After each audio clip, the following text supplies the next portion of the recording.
Good morning, everybody. We're going to get started. First up, the usual health and safety announcement. There is no fire alarm drill anticipated today, so in the event of a fire alarm sounding, please leave the building through the nearest fire exit by following the green running man signs above the doors and make your way to the rear of the car park. If anybody needs assistance leaving the building in the event of an emergency evacuation, please let us know. The organiser of the meeting will tell you when it is safe to return. Please also make sure all phones are either muted or switched off. To start the meeting proper then, good morning everybody and welcome to this Strategic Planning Committee meeting on Tuesday the 3rd of March 2026. I am as always your Chair, Councillor Todd Olive, and to my right, the usual suspect, Vice Chair, Councillor Mike Howe. Supporting officers present today are Ed Freeman, Assistant Director, Planning, Strategy and Development Services, which appears later in the script, Damien Hunter, Planning Solicitor, and Wendy Harris, Democratic Services Officer. Can I remind everyone present, please, that this meeting is recorded for publication on the Council's website, so please can members and officers making a contribution to the meeting use a microphone or your comments will not be recorded. We will now start the meeting by doing a roll call of committee members and declarations of interest, please. Thank you, Chair. I'll start with yourself, Councillor Olive. Present and nothing to declare at this time. Thank you. Councillor Howe, Vice Chair. Present and nothing to declare at this time. Councillor Brian Bailey. Present and been lobbied on all things Exmouth.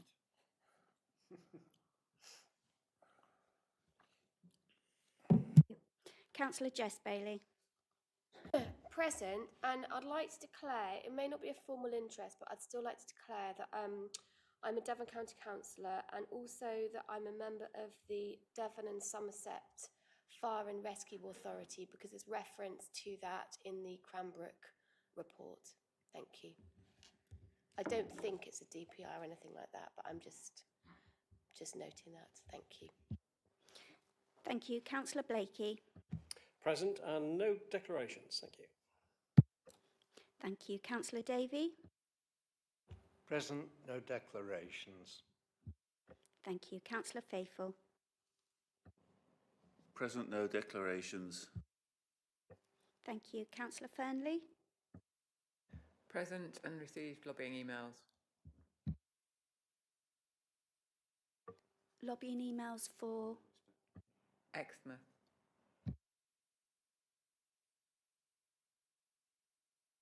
Thank you. Councillor Fitzgerald. Present and no declarations, thank you. Thank you. Councillor Hayward is arriving a little bit later, so I'll move on to Councillor Young. Present, and I've had lobbying emails on Exmouth and also on various communities along the Otter regarding sewage.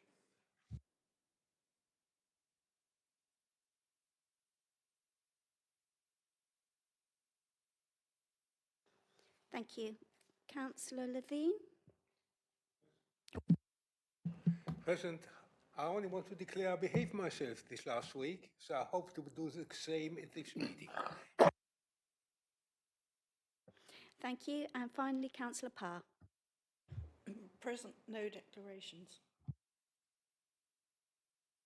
Thank you. Back to you, Chair.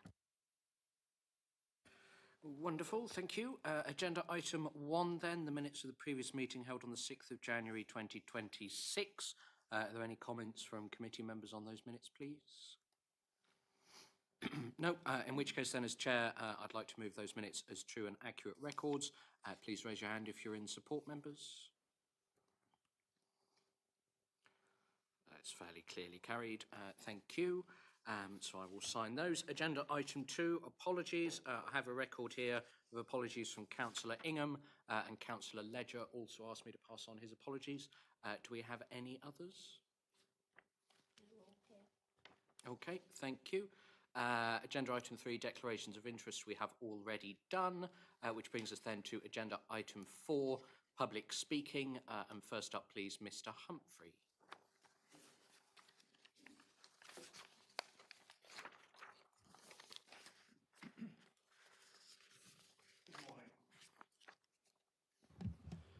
In January, I asked you to prove that you are actively seeking to engage with and listening to the public.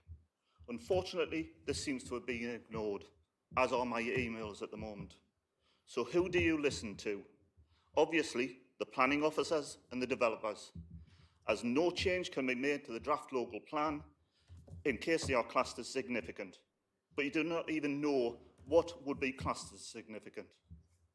We still do not have an agreed HRA or an air quality mitigation report, but we can continue on the premise that these will be produced soon and will provide the required results. What if they do not? They have not been satisfactory so far, so why would they be in the future?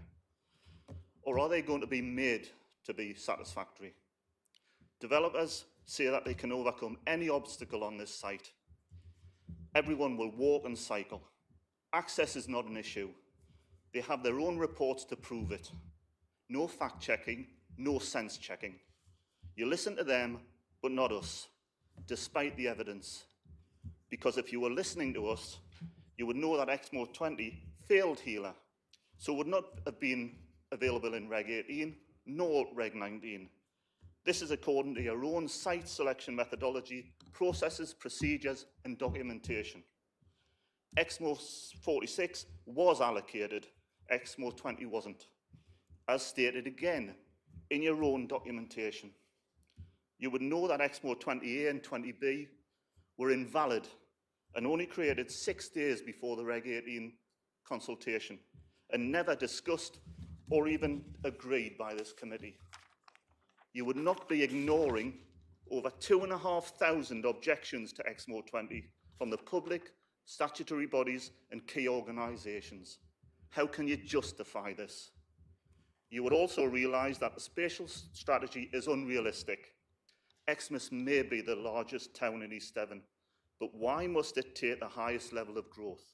You should be asking, can it take the highest level of growth, instead of just assuming that it can? Exmouth's unique location, the fact that there are only 2 access routes in and out of the area, which are already running at, if not beyond capacity, cannot and should not be ignored. You would also know that this development was rejected for inclusion in the current local plan, as it's not suitable, sustainable or viable. And what has changed? Only more and more issues have been identified. Just on Exmoor 20, you are effectively ignoring over 40% of the total Reg 19 comments. You have the opportunity now to prove that you're listening to us. Seriously reconsider Exmoor 20 before it's too late. Otherwise, why should the public bother to even engage with you? Please do not ignore us again. Thank you for your time. Thank you, Mr. Humphrey. Mr. Shillitoe.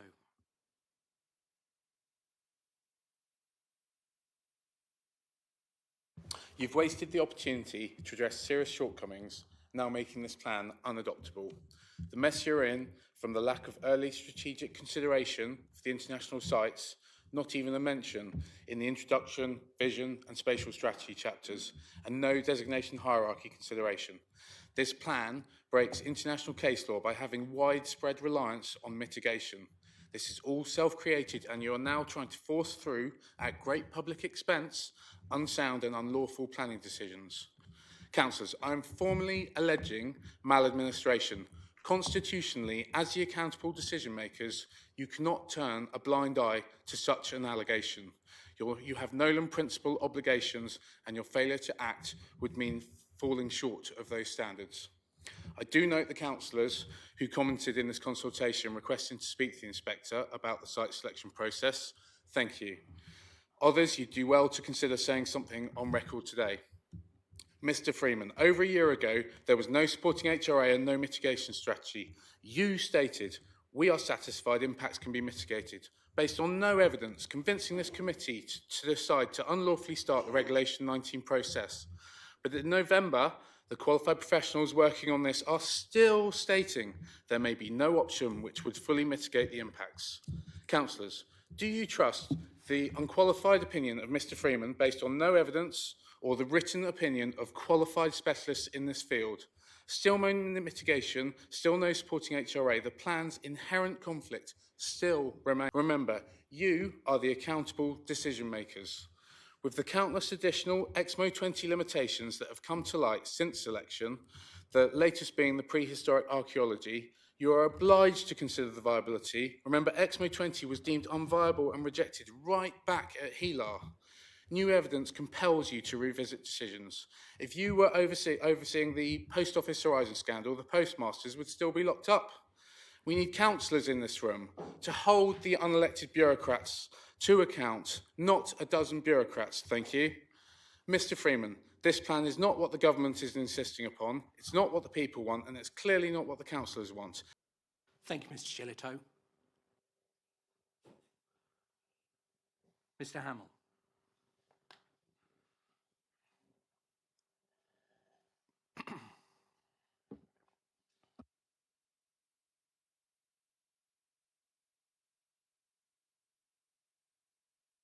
You may be pleased to know you're not alone. I have just watched the BBC drama Dirty Business. Strongly recommend it to you. It's about the abuses of power by privatised water companies, and specifically South West Water. In the piece and in real life, two very determined private individuals realised the water companies were totally unaccountable and set out to bring their failings to the notice of the public, the regulators and Parliament. Despite the clear evidence based on water companies' own data, and despite placing it directly before the regulators and before government, nothing meaningful has ever been achieved. Death and life-changing injuries were identified, but all were denied by the companies with the connivance of the regulators and ultimately government. If this sounds familiar, I point you to the known failures in EXMO 20. We have been giving you detailed and precise breaches of procedure and law for the last 18 months, and yet it's still in the plan. The majority of you have acknowledged that EXMO 20 should not be included. You have used words like, with a heavy heart, and most of us wish we hadn't voted for it. And at least two of you have had the integrity to say this publicly and have asked to speak against the plan at the inspection stage. You would have to be totally disconnected from the world not to have heard the enormous reaction and outrage this proposal has evoked. Just read the briefing papers. 2,600 objections have been received. Over 50% of all the comments on the whole East Devon plan. And whereas I accept that noise doesn't necessarily equate to error, this volume should make you stop and think.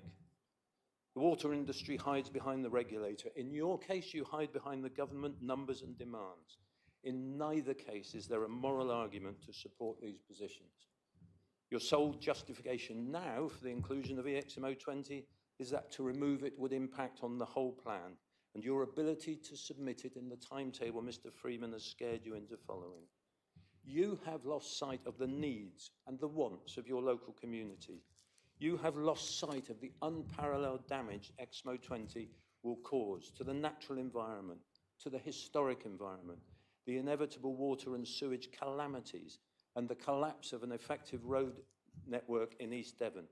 But you will satisfy Mr. Freeman's agenda.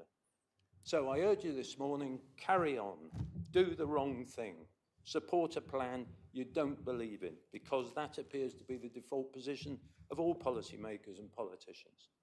The operators and regulators of the water industry achieve job security and huge bonuses by lowering their standards and looking the other way. So why not you? The only hope on the horizon, note the word, for people like us is the example of post office management. Big jobs and bonuses retained despite knowing the criminality they pursued. But we all know that unwound in the end. I would say thank you, but probably don't think that's... Thank you, Mr. Hamill. We'll go for Mrs. Hamill, and then we'll come to the statement from Ms. Clanfield.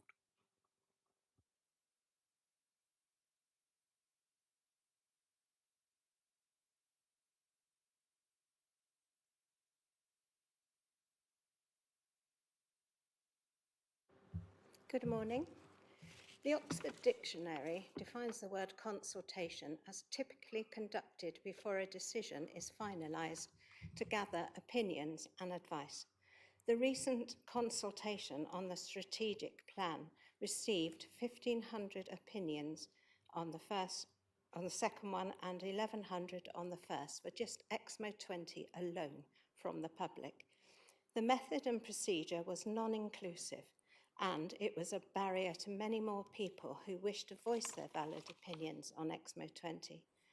In spite of the huge amount of comments, you did not hear us. You certainly took no notice.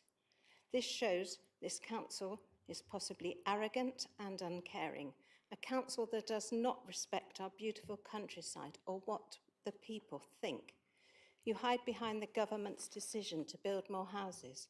They did not mean build all over national landscapes and next to a triple SI, which is one of only 3 in Europe. Yet in Dunkeswell, permission wasn't granted for housing application because the proposed houses would have been on a national landscape and create the loss of an open green field. The council also felt it would erode, detract and harm the setting of the conservation area, and it further noted that the historic airfield and other assets warranted protection more than the need for homes there. There were also concerns about being poorly located in relation to nearby services and facilities. The substandard pedestrian and cycle linkage, as well as concerns about a lack of plans for the surface runoff water, plus an archaeological potential. This is more than familiar for Exmo 20, yet you plan to build 700 homes, commercial buildings, and no doubt a battery-powered station on the edge of it all, and extremely close to the pebble beds, as written in your climate and mitigation plan. How is this hypocrisy sitting with you as councillors? I question why we need more houses in this area, as so many new builds are empty, and those in Evansfield, Budley, they've been unoccupied for years. They, if occupied, will provide much more sewage, which this government allows to be dumped into our sea and waterways, just as a matter of course. Please listen to the 2,600 voices of reason and stand up for what some of you may feel in your hearts, for common sense and decency. We voted for you to look after our heritage and our countrysides. Please have the courage to do so. Thank you, Mrs. Hamill. We now have a statement to be read out from Ms. Glanfield. This plan is built on numbers, but it seems no one is checking the numbers. So I've taken the liberty of doing so, and I've found there is significant confusion and contradictions in the plan. In 3.11, the figure is incorrectly quoted as 1,188. This figure must be based on the latest available data at the time of publication, not knowingly outdated data.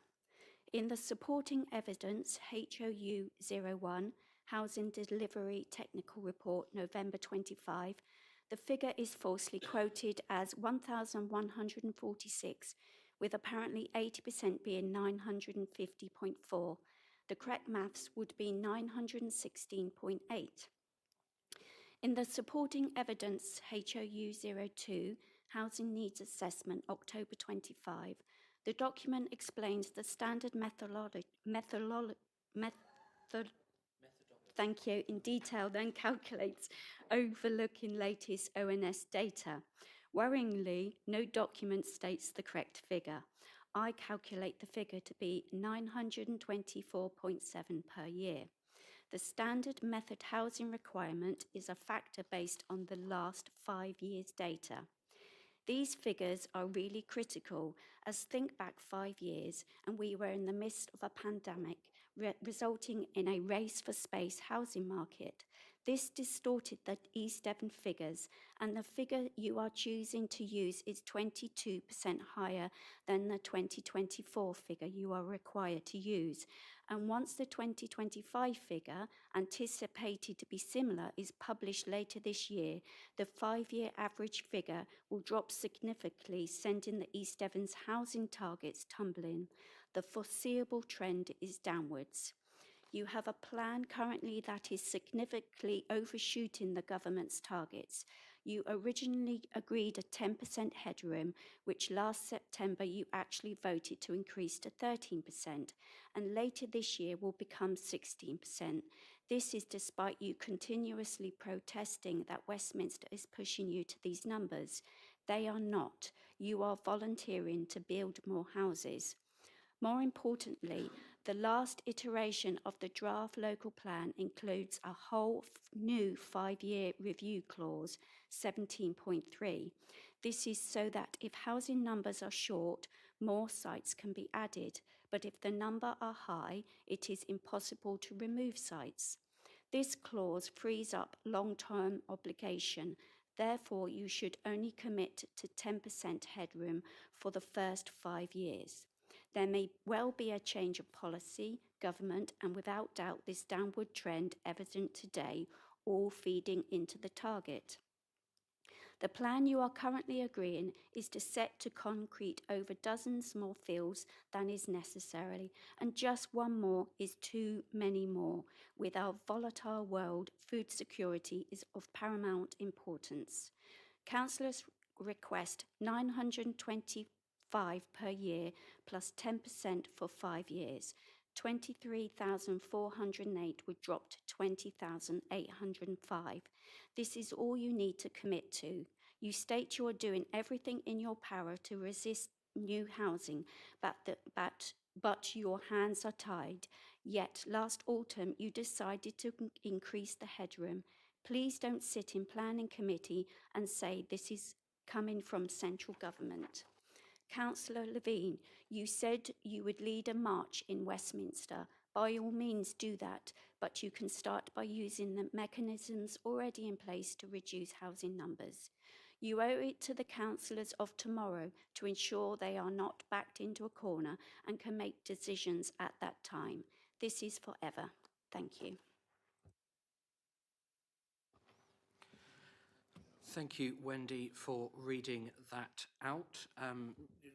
Mr. Freeman, there's a matter of fact in that last set of comments that I think is just worth correcting for the benefit of the record. The rest, I will leave the public speaker's views to stand for themselves. Yes, thank you, Chair. Good morning, members. Yes, so in terms of the change to the standard method, we did address this in a report to the committee on the 2nd of September and highlighted that the standard method, because it changes every year in relation to the affordability ratio that's a factor in the standard method, meant our standard method figure had come down at that point, and that was addressed in that report at section 3, which did talk through the reasons why we weren't proposing to make any changes in light of that, partly being that while the number can come down, it can also go up again in future. And so obviously by the time we come to local plan examination, it could have gone back up again. And that's quite possible in the next few months, indeed. We're also mindful that we're being substantially short of the 100% of the standard method because we're going through under the transition arrangements at 80%, and we're being robustly challenged by some parties for doing so. So having a reasonable amount of headroom could be important in terms of challenging that.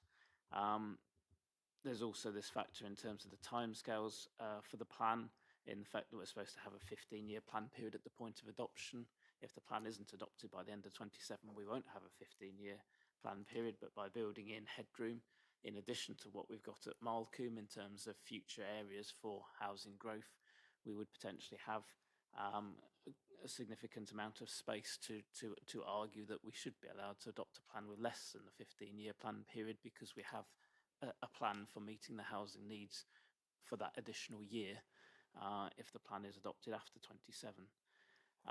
So there's those various reasons that were raised in that report, and members agreed not to change those housing figures in light of that. So I would just respond to Ms Glanfield that we are aware of those changes, we have considered them, and the committee have considered them, and no changes were considered necessary. And if she wants to know the details, she should look at section 3 of the report to 2nd of September meeting, headed East Devon Local Plan, consideration of potential plan changes to allocations. Thank you. Thank you, Mr. Freeman. As to some of the accusations that have been levelled against this authority, if residents feel that they have a case against us for maladministration, there's a complaints process that is established, and they're very welcome to go through it. And I'm sure myself and the team will be delighted to address matters of fact, not slurs, in the court of public opinion through that process. And similarly, if there's an allegation of criminality or corruption, then, you know, as always, there's the option of judicial review should residents feel that that's necessary. Mindful of the Nolan principles, so I will be careful of what I say. I think it's wholly inappropriate to be coming in here and accusing Mr. Freeman of some of the things that have been said this morning. I think it's out of order, totally. And I'm going to leave my comments there and move on. I'm not going to sue anyone. I've not said that. Excuse me. I've not said I think you're being libelous. I've not said I think you've done anything illegal. I just said I think it's out of order and I think it's inappropriate, and I'm going to move on from there. You've said much worse about me, about my colleague, and about this authority this morning. Thank you. Agenda item 5, matters of urgency, there are none. And agenda item 6, confidential or exempt items, there are none. Which brings us to agenda item 7, update on work on the production of the East Devon Local Plan, pages 10 to 14 in your agenda. Mr. Freeman. Thank you, Chair. So this brief report is just to update members on where we are in terms of production of local plan. It's obviously the key work of the committee at this time. So just to highlight that the second stage of Regulation 19 consultation concluded on the 26th of January.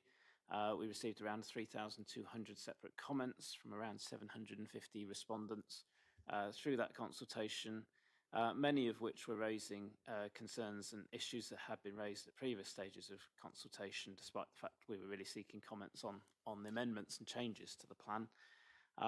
As has been said, a number of objections to allocations in the plan, particularly Exmo 20, with 1,500 responses in relation to that site alone. And various other comments received, which are summarised in paragraph 2.4. I won't go through the details there, and would highlight that we'll be bringing a full feedback report to your next meeting, summarising in detail the responses that we've received. The other issue that is highlighted in the report is the further technical work that's underway to address some of the remaining outstanding issues. So the report particularly highlights the West End focused transport assessment work around Malcolm and growth in that part of the district. Lots of ongoing work in terms of transport modelling, work on junction arrangements, particularly at the airport junction, Clissock Mary roundabout, discussions with National Highways around junctions 29 and 30, the M5. And obviously with the help of Devon County Council in terms of doing all of that work.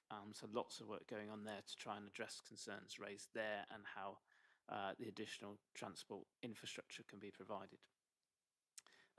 The other issue that's particularly highlighted is air quality impacts at the Pebblebed Heaths. Very mindful of the need to address those issues and get to a satisfactory habitat regulations assessment prior to plan submission. So as the report says, further modelling work underway through our consultants, Ricardo, whose independent work is looking at how this the growth that's planned in the area can be accommodated without having a detrimental impact on the habitats. So that's further modelling work that's ongoing to hopefully get us to a mitigation strategy prior to plan submission and, as I say, an acceptable HRA. So in terms of the timetable, we're still looking to submit the plan in the spring, hoping to bring the plan back to you in May, which would then need a recommendation on to full council and then submission before the June deadline as things stand in terms of the transitional arrangements. So that's essentially just a quick sort of run through as to where we are in terms of the plan making process, but happy to take any questions or comments. Thank you, Chair. Thank you, Mr. Freeman. Starting with questions from committee members, please. Councillor Faithful. Thank you, Chair. Sorry, Councillor Faithful. Councillor Barlow, in fairness, also had his hand out and is outside of committee, so I'll come to him first. Thank you very much, Chair. Sorry to bother you. Just a question for Mr. Freeman. The 5-year housing allocation supply, do we have to still have that at a 5-year point so that the plan can be adopted? And if so, are we happy we're going to get there before the plan goes through, or the idea of the plan going through, and if so, how?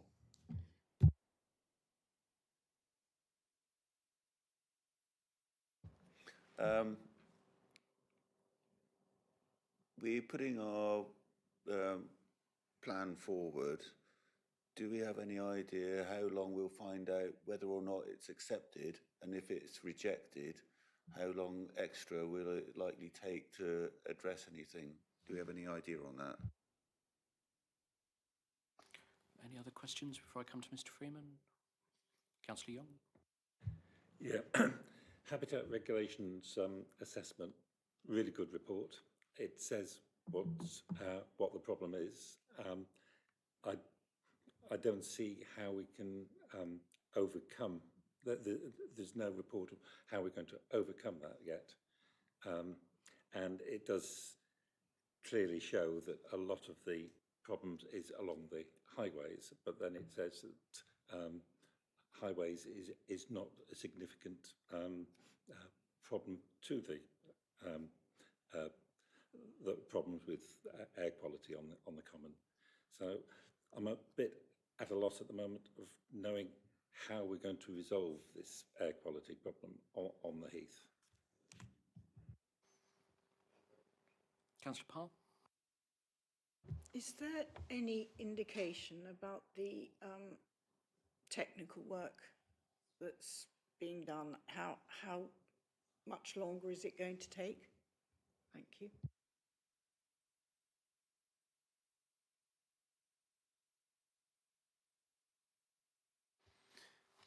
So yes,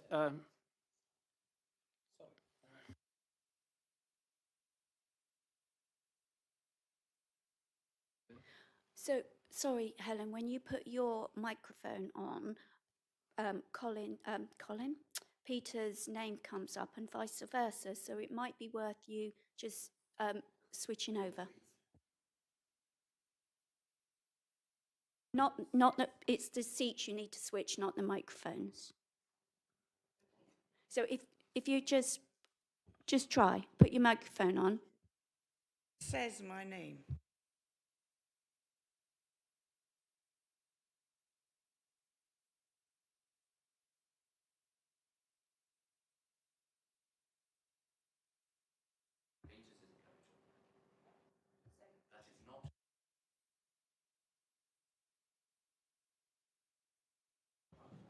So what, should we swap seats or what? Log you off.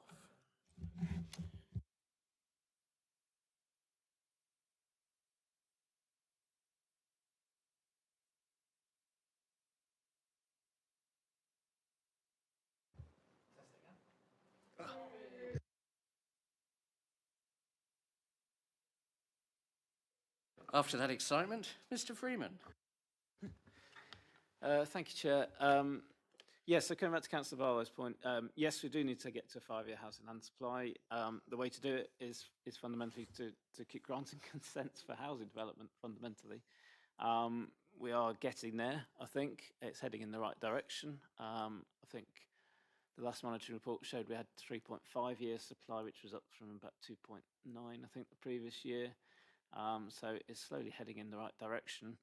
We are monitoring it. It's be tight, but yeah, hopefully we can get there by the time we need to, which is the point of adoption, I would stress. It's not the point at which we submit the plan, it's the point of adoption. So we have got a bit more time than you might otherwise think, but we do need to get there.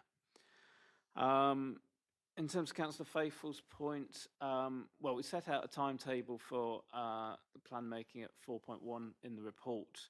Obviously, once we submit the plan, we're in the hands of the inspectorate in terms of hearing dates, how they consider the plan, and then you know, the examination period is not a fixed period of time, so they could come to view after initial hearing sessions that there's further work that we need to do, and it could be sent back to us to undertake that further work. The previous local plan, for example, there were issues in terms of the housing numbers that we needed to address. So, you know, the examination was held in abeyance for about 18 months while that work was done. hopefully we won't be in that situation again, but we could be in some kind of period where further work is needed. In all likelihood, there will be some modifications, main modifications needed to the plan and the consultation on those. So the timetable we've set out is our best guess. We're still hoping to adopt the plan by the end of 2027. But obviously that relies on the examination and the hearing sessions progressing through 2026 and the early part of 27 and getting to a satisfactory outcome. So we'll have to see how that progresses, but there's no fixed rigid timetable for the examination process.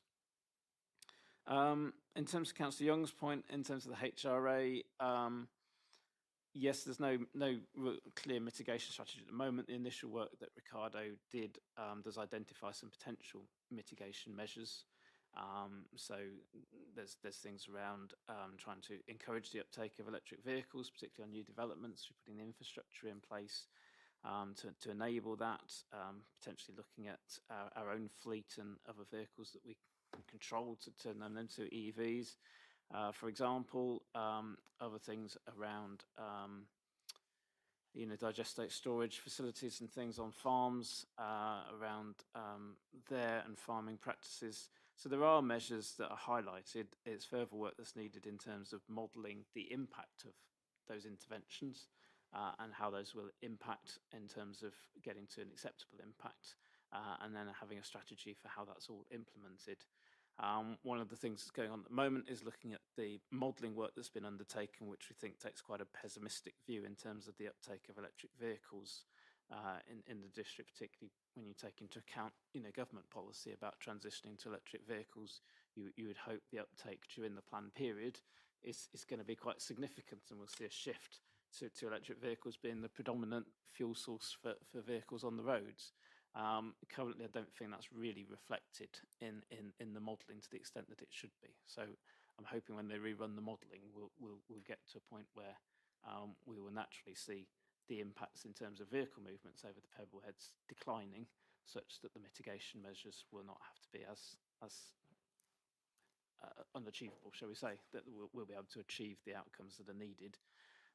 In the worst case scenario, obviously we might need to look at some sort of land management measures in the short term while that you see the electric vehicle uptake happen, while we've still got a lot of petrol and diesel vehicles on the road, to directly mitigate the impacts on the habitats themselves. So those are the kinds of things we're exploring at the moment in terms of modelling.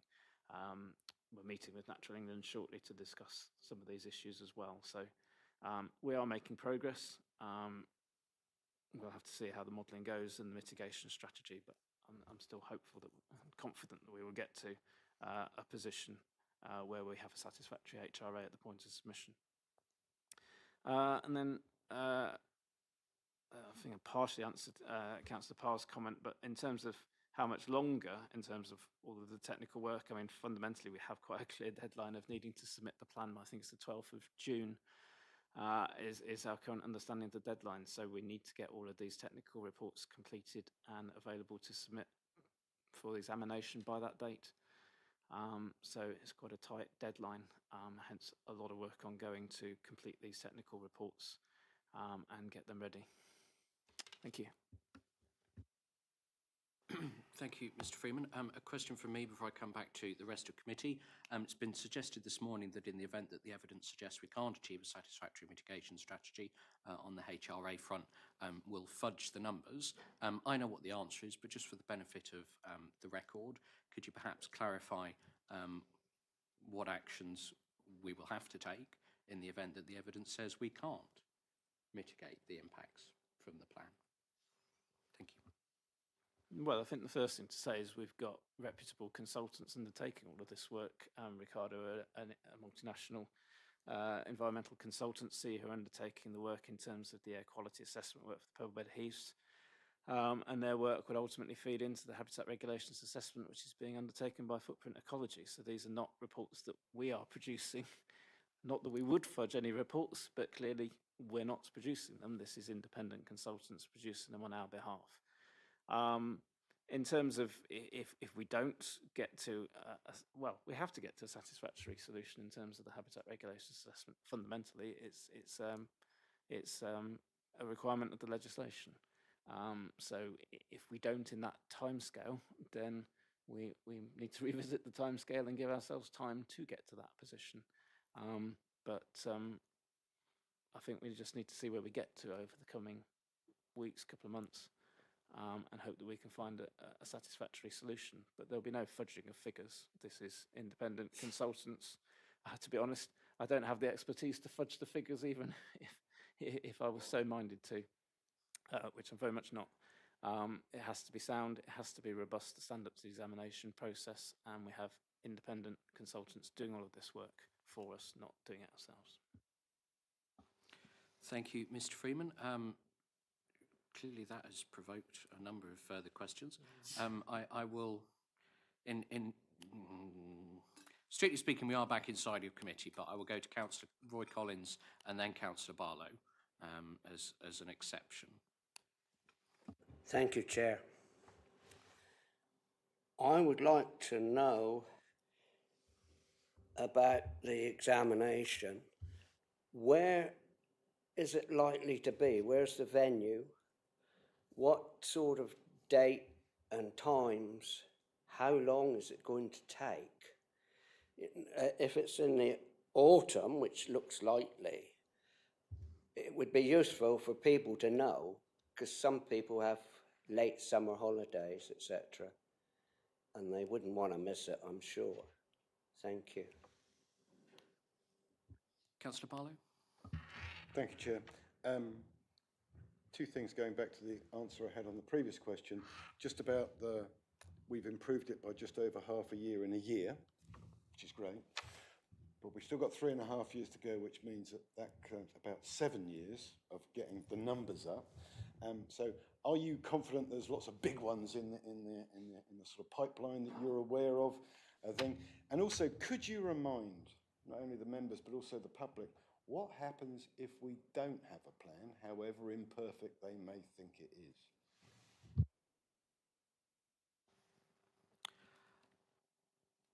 Who inside committee wanted to speak? I can't visualise where the hands were. Councillor Brian Bailey. Oh, everyone. Okay. Well, we'll take Councillor Brian Bailey, and then we'll continue going round. Thank you, Chair. I'd like some clarification, please, that we discussed some months ago now about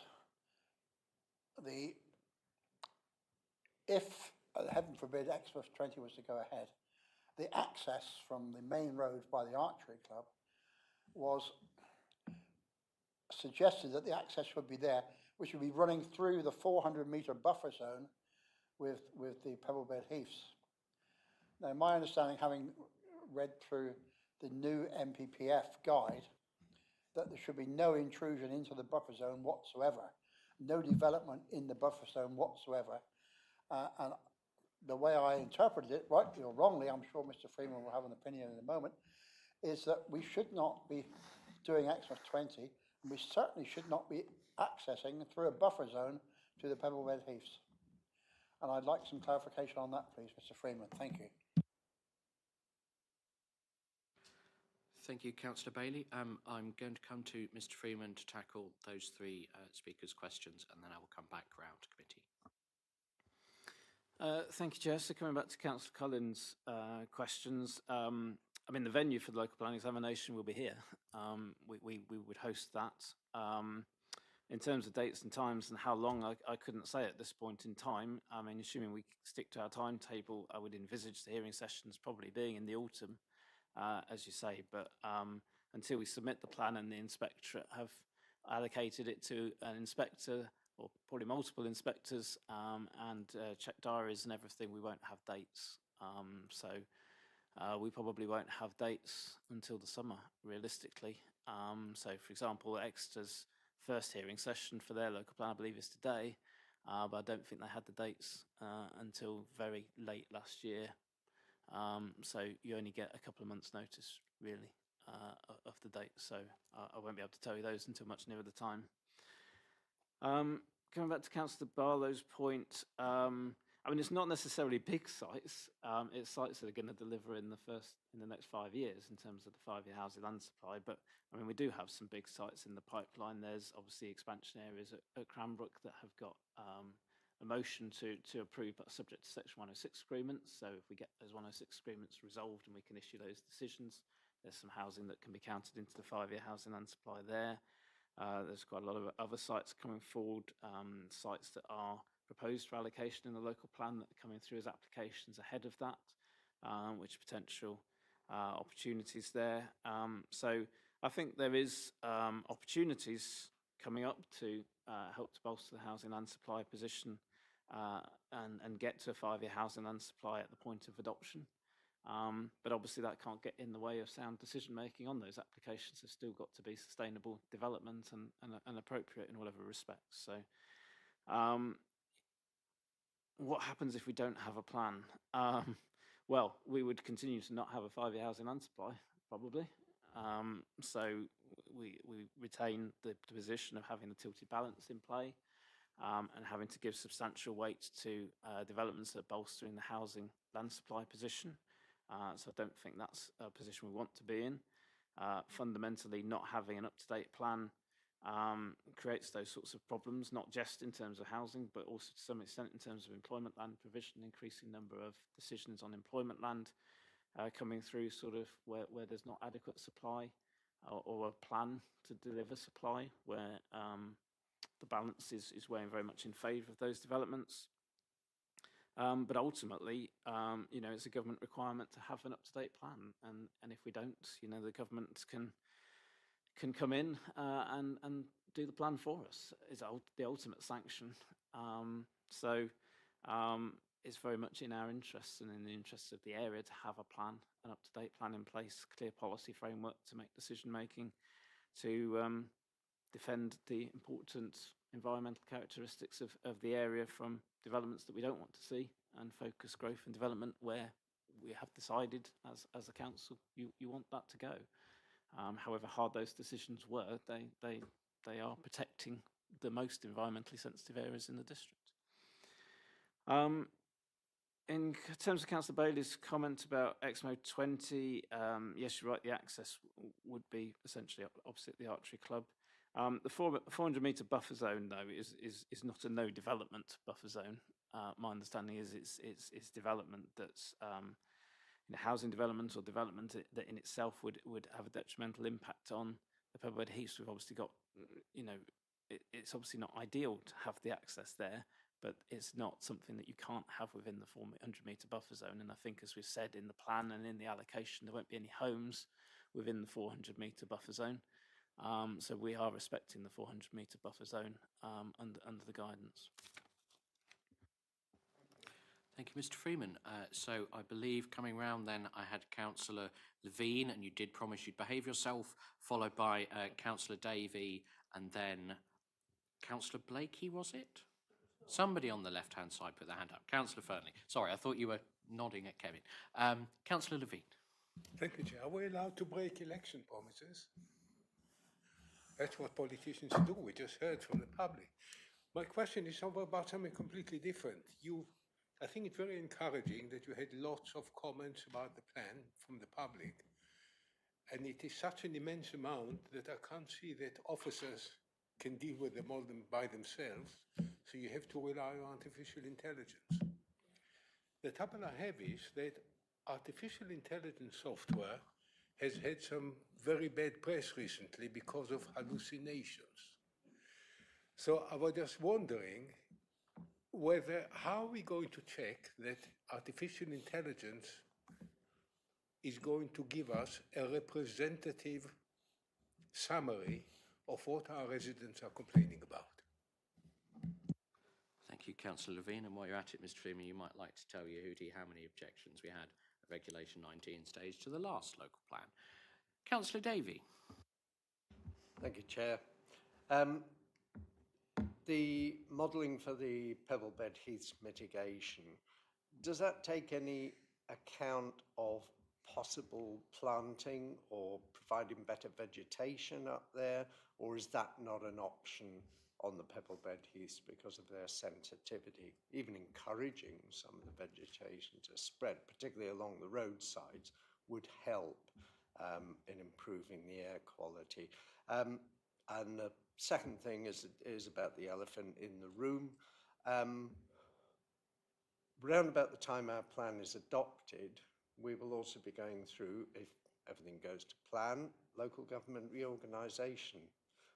What is the status, or what might be the status of the plan after local government reorganisation? Would it remain in place as kind of guidance for possible area committees or something like that? Those are my two questions. Thank you. Thank you, Councillor Davey. Councillor Fernley. Coming back on what Mr. Freeman was talking about, mitigation of air quality on the heaths, he said that there are land management things that can be done to mitigate the air quality problems. I was wondering what those land management things are. Thank you.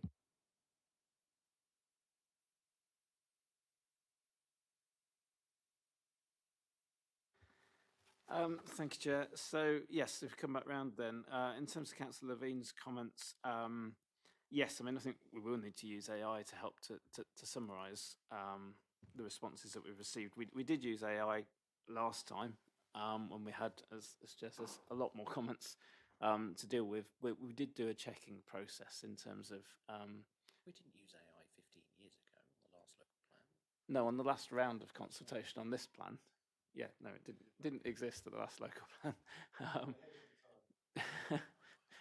Very much we would have had to invent it.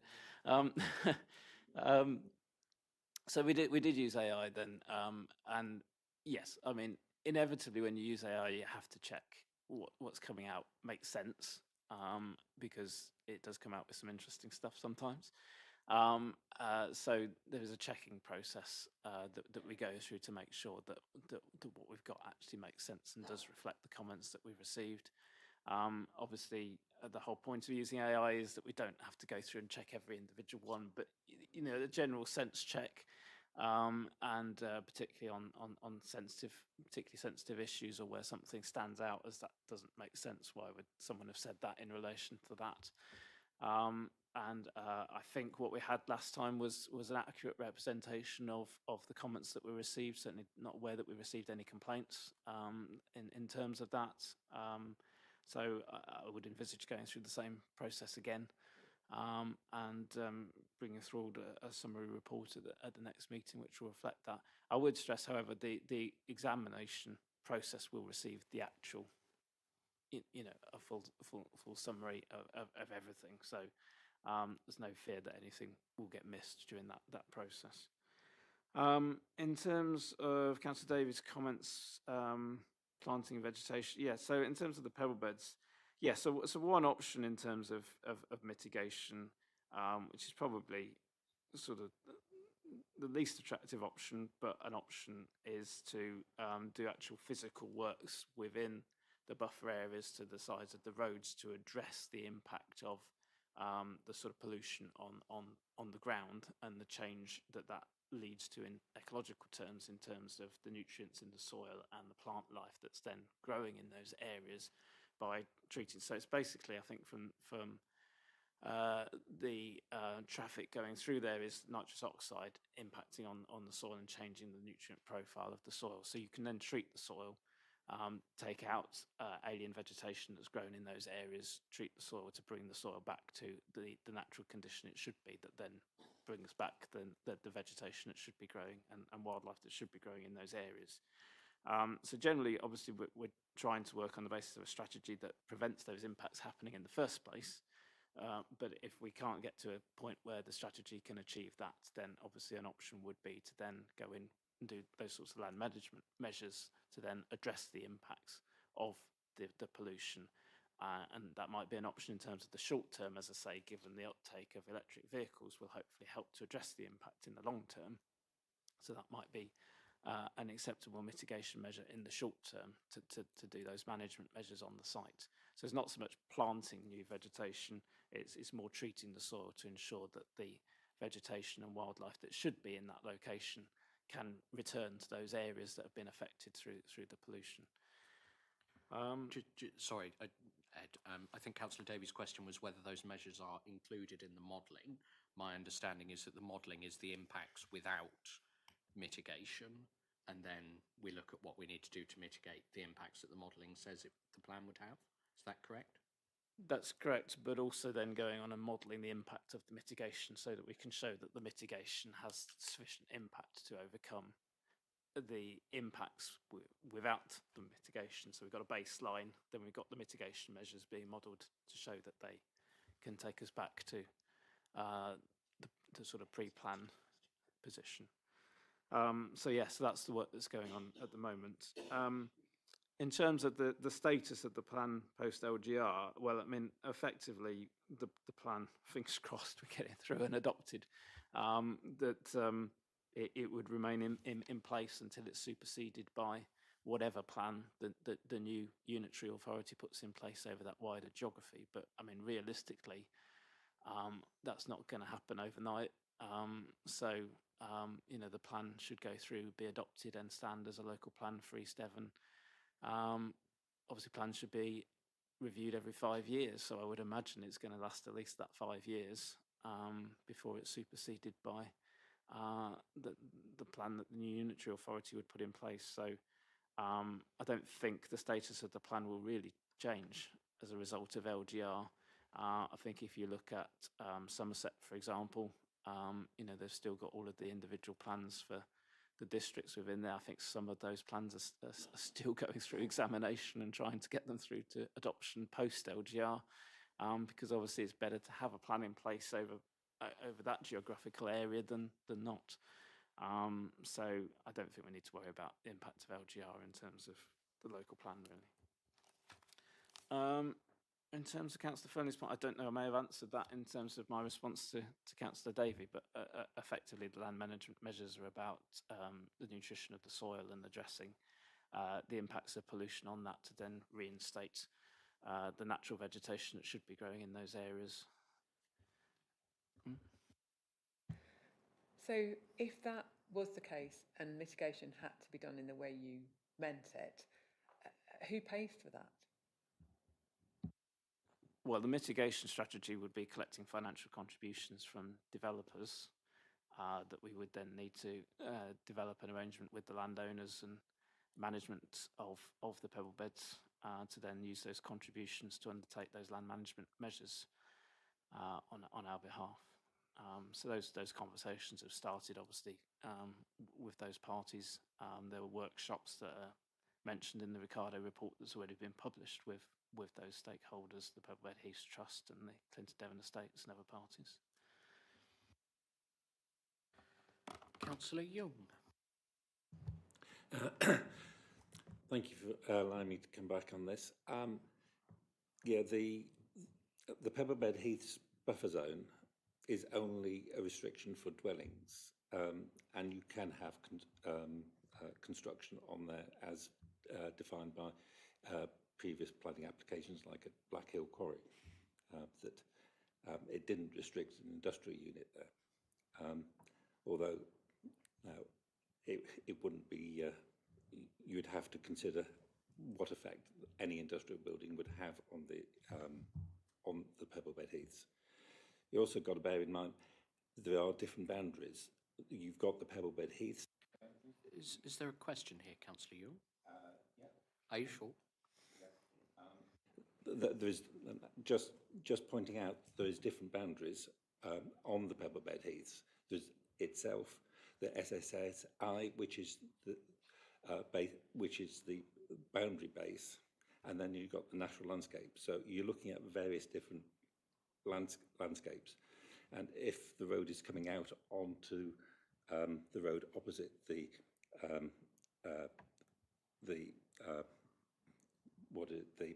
archery club, that is not in the SSSI.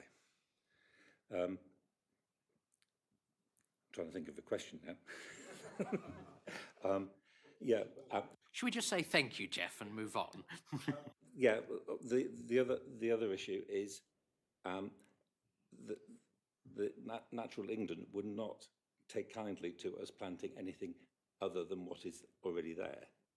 And we would need to be working with nature and encouraging what is already there. You wouldn't be wanting to put palm trees there, for instance. It would have to be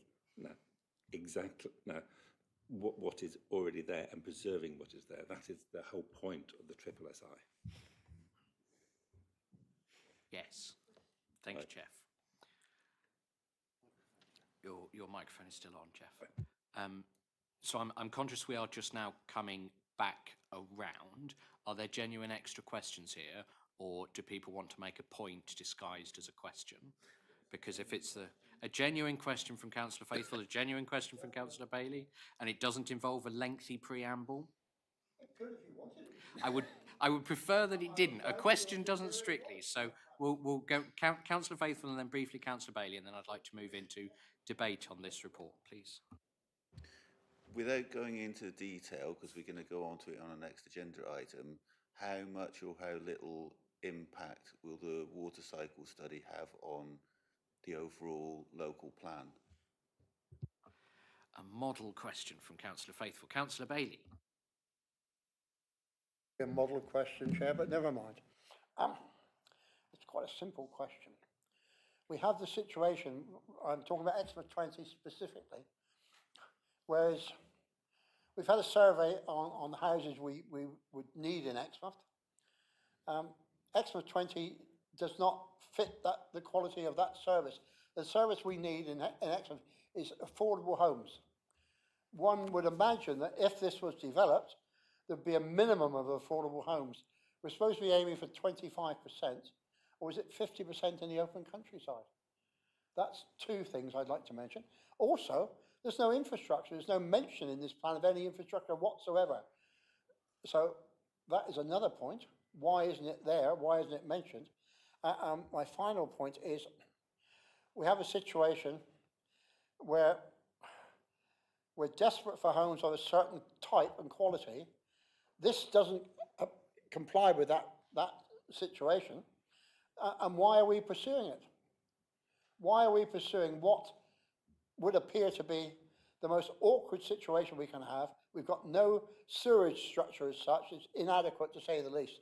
So I'd like to know some justification, in my mind, for the people of Exmouth, who I represent, as why is this being pursued with such vigour when some of us don't agree with it. Thank you, Chair, very much.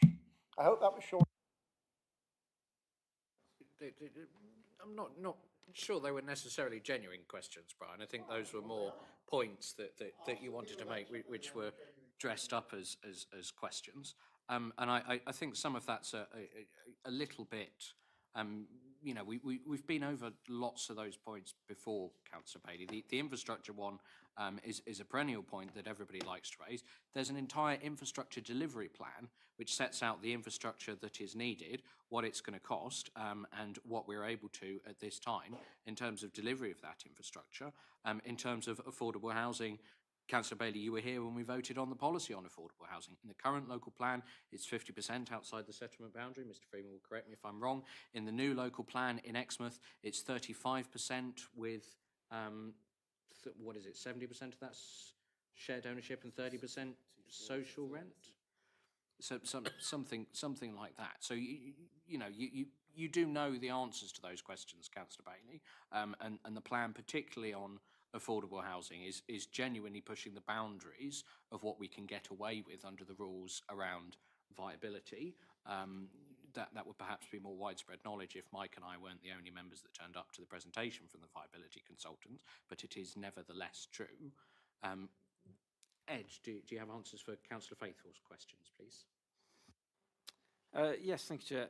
Yeah, I mean, obviously we'll come on to the water cycle study in the next item, but I mean, there's a lot of, you know, technical comments that you'll see in the report on the water cycle study, but I don't envisage it necessitating changes to the plan. It's about the evidence document and ensuring that the evidence is robust. But when you look at the recommendations of the water cycle study, they're all in the plan. And fundamentally, it's about you know, water efficiency standards that are embedded in the plan, ensuring that the infrastructure that's needed comes forward ahead of the homes. So we've added that additional policy that members agreed a few meetings ago to ensure that that was embedded very clearly in policy, that new homes will not come forward unless there is adequate wastewater infrastructure and potable water to support them. And so fundamentally, everything that I think we can put in the plan to address those issues is in there.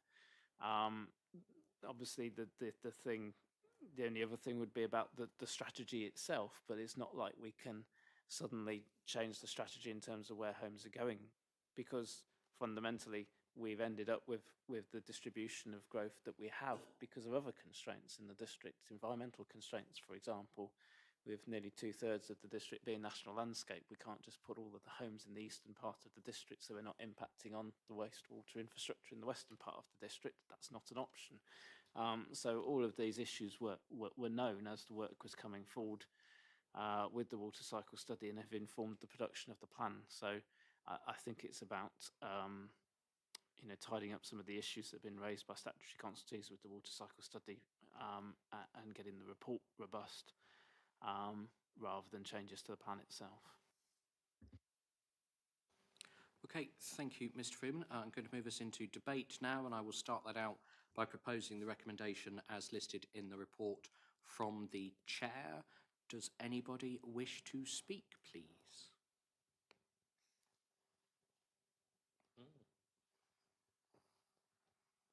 Silence. Okay.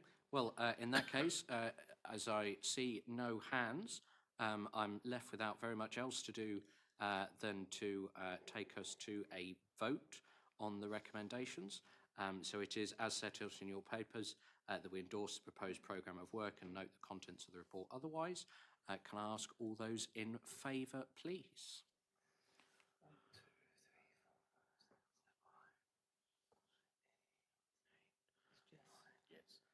I think I count 11 for. Jess is voting yes. Yes. Yes, sorry, I couldn't. She is hidden behind Councillor Davey. I think that was everybody apart from Brian, is that right? Yeah, can I ask for those against?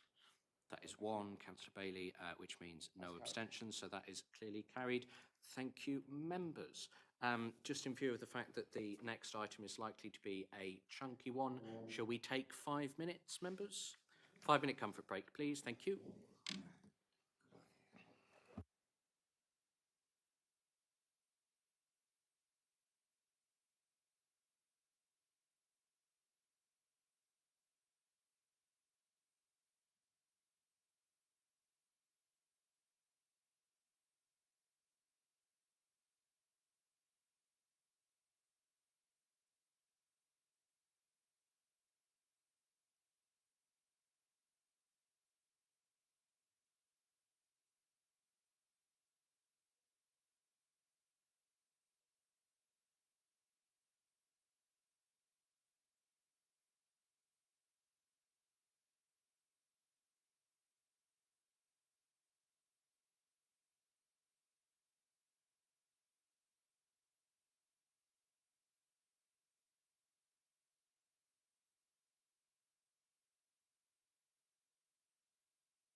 Okay, members, we're going to come back into session, please. Do you remember him?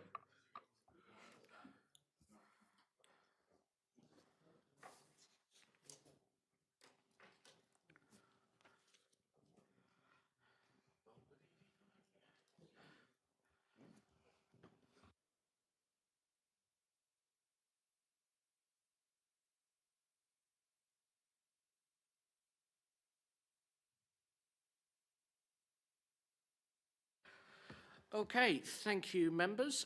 From one fun report to another fun report. As always, at Strategic Planning Committee, agenda item 8, the water cycle study, pages 15 to 31 of your agenda. Mr. Freeman. Thank you, Chair. So members will recall that I reported the water cycle study initially to at the meeting on the 25th of November last year prior to the second Reg 19 consultation, and the committee took the view that they wanted to see a specific report that enabled you to discuss the implications of the study following responses to the consultation, particularly from statutory consultees and further engagement with South West Water. So obviously now having completed that consultation and now having got the comments from South West Water, Natural and Environment Agency, as well as other consultee responses, we brought together this report that sort of starts off summarising a bit about the role of planning and the role of a water cycle study, then sort of summarises the water cycle study, and you'll see sort of the main findings, I suppose, under the headings water resources and supply and wastewater collection, treatment and water capacity. The main findings really being that while I think we're fairly confident in position in terms of potable water from the supply position, there are significant issues in terms of wastewater capacity, which I think we're aware of. Several wastewater treatment works, including Collerton, Honiton, Fluxton, Fennerton, Otterton, Mare Lane and Dunkeswell, all projected to exceed or approach their permitted dry weather flow limits post-development and need upgrades or phased developments, whereas there's also particular issues at Mare Lane and Countess Weir that necessitate significant upgrade works, and indeed a new wastewater treatment works is required to accommodate future pressures on Countess Weir, probably needing to be in the western part of the district. And obviously if we don't have all of those issues, the consequences for the water environment are quite significant in terms of increased nutrient loading and deteriorating quality of watercourses. So a number of key recommendations that come out of the water cycle study, as already mentioned, around adopting lower water efficiency standards, monitoring and strictly regulating the abstractions of wastewater discharges, phasing development in line with infrastructure coming forward, upgrades and capacity increases, ensuring that new developments that are within the scope of environmental impact assessment regulations have a detailed assessment of their impact on the water environment and protected habitats, integrating biodiversity-friendly design and restrict development in sensitive coastal and riverine areas, and continue engagement with stakeholders such as South West Water, Environment Agency, Natural England. All of which I'd like to think we are doing or have integrated into the local plan in terms of those recommendations.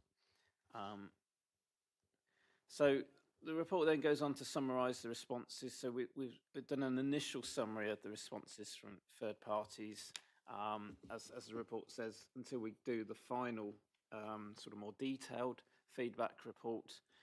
This is just an outline, but you can see a number of people have commented on these issues. I think, you know, quite rightly raising issues around wastewater capacity, which we're aware of, and the need for significant upgrades in numerous locations. And then we've got the South West Water's comments and those from the Environment Agency and Natural England.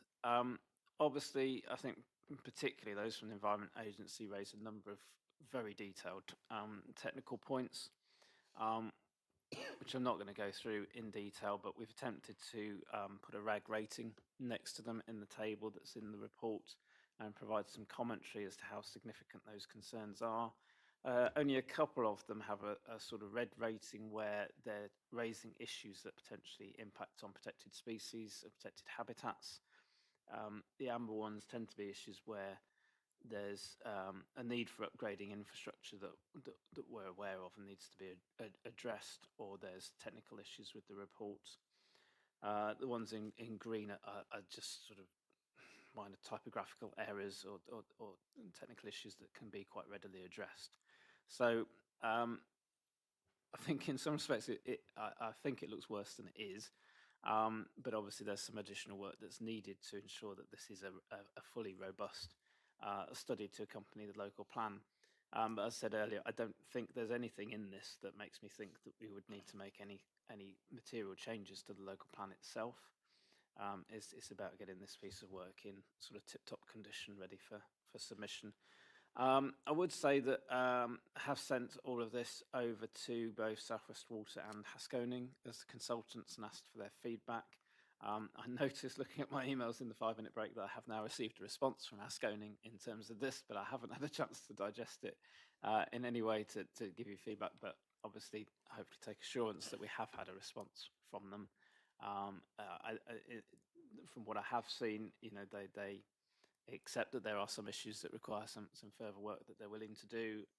There are other issues where they're sort of highlighting that the absence of information being forthcoming from South West Water was a limiting factor, shall we say, in terms of some of these aspects of the study. Other things they're saying were sort of beyond their brief and not part of the work, and therefore the expectations of the Environment Agency in particular go beyond the original brief and scope of the study. So that's another factor here as well. Waiting for some further feedback from South West Water, and then hoping to have some further discussions and meetings with them about aligning our housing trajectories with their delivery plans in terms of infrastructure improvements to try and ensure that those align. So while we've got provisions in the plan to hold up development if infrastructure isn't forthcoming in time, obviously in an ideal scenario we'd have some alignment between their investment programme and our housing trajectories coming forward to try and ensure that there is adequate capacity within their network when the new homes will be coming forward without having to use grampian conditions, for example, or having to ultimately refuse developments because there isn't adequate capacity. So working on that to try and get use our contacts there to get a clear sort of pipeline of projects that is in line with our trajectories for housing delivery. So I think those are the headlines from the report. So the recommendations ask members to note the study and the comments that we've received, and note the further work that I've just outlined and updated you on it in terms of ongoing discussions with South West Water and statutory consultees to try and get to this common understanding of the position and an agreed approach for how that's dealt with. Thank you. Thank you, Mr. Freeman. First question from me, and reflecting on the response not only from Mr. Andy Tierman of Escape in Exmouth, but also a number of other sources in the public, highlighting that storm overflows and the EDM data that is made publicly available by the Environment Agency don't feature within the report. I wonder if you could just clarify for us, please, why that is. I will then look to members for further questions. Councillors Barlow, then Collins, then I'll get Mr. Freeman to respond, and then we'll come back round. Thank you, Chair. In planning, certainly we are asking for smart water butts to be fitted to houses to try and remove some of the downpour and also help with then the potable water where people usually just water their gardens. Are we enforcing smart water butts, or are we just putting in a water butt then? Because I am being told by members of the public that we are just allowing normal water butts, which at the end of the day is pretty pointless because all that does is collect water and doesn't actually put it on. And I just wonder if we have any comments on that. Councillor Collins. Thank you, Chair. In Honiton, there's a developer, Taylor Wimpey. They're planning to put a plan. They've got a planning application through now at the moment for 300 houses. Now, I understand that that would have a Grampian condition on it because of the sewage. Obviously, if that happens and that condition's put on, they're not going to be happy at all. Do they have rights to appeal against the Grampian condition, and can they overturn it if you put a Grampian condition on? Thank you. Okay, thank you. Mr. Freeman, and then we'll come back round members. Thank you, Chair. So coming back to your initial question, my understanding is the methodology for a water cycle study is based on dry weather flow data fundamentally. The storm issues are sort of secondary to all of that.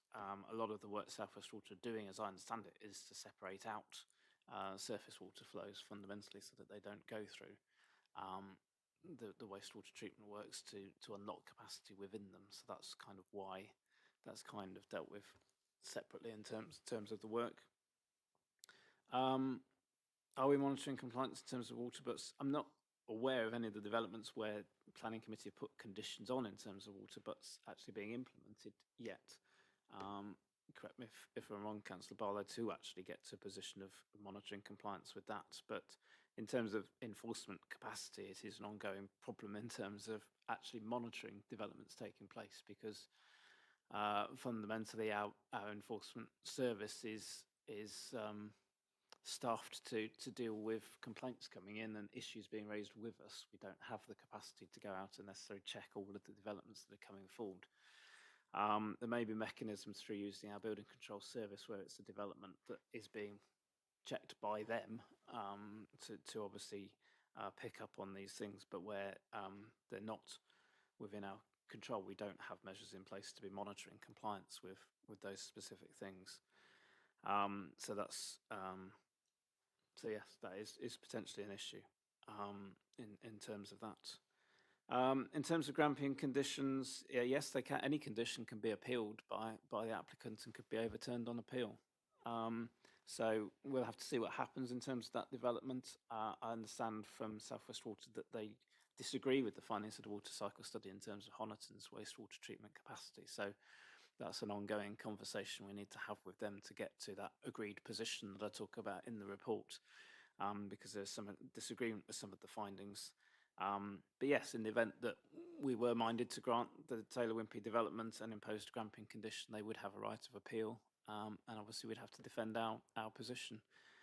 But that could be overturned by an inspector who could then resolve that the condition had to be withdrawn. Okay, thank you, Mr. Freeman. I think Councillor Barlow wants to come back, and then I'm going to take Councillors Jess Bailey and then Levine before we come back to Mr. Freeman for more answers. Councillor Barlow. Thank you, Chair. Again, just to add about that point, we see very few, obviously, of the planning permissions that come to planning committee. Are you putting this, with the water butts, etc., on all the houses that come through? Because for every 1,000 houses you put in there, you're talking about 500,000 litres of water, potentially, say, probably more than that. And again, it's the potable water that you would be using to water your garden otherwise. I just think, we make the rules, you need to enforce them. Otherwise, we're doing great things, but then it doesn't happen. So what's the point of making the rules in the first place? Or obeying them, for that matter, if you're not checking them. The cynic in the room. Thank you. Councillor Jess Bailey. Thank you very much. I'd like to ask about the claimed recent upgrades of treatment works at Fluxton, Ottery, St Mary, Tapworth and Countess Weir. Have you published the full Regulation 19 consultation response by South West Water? That's my first question. All of the responses have now been uploaded to Commonplace.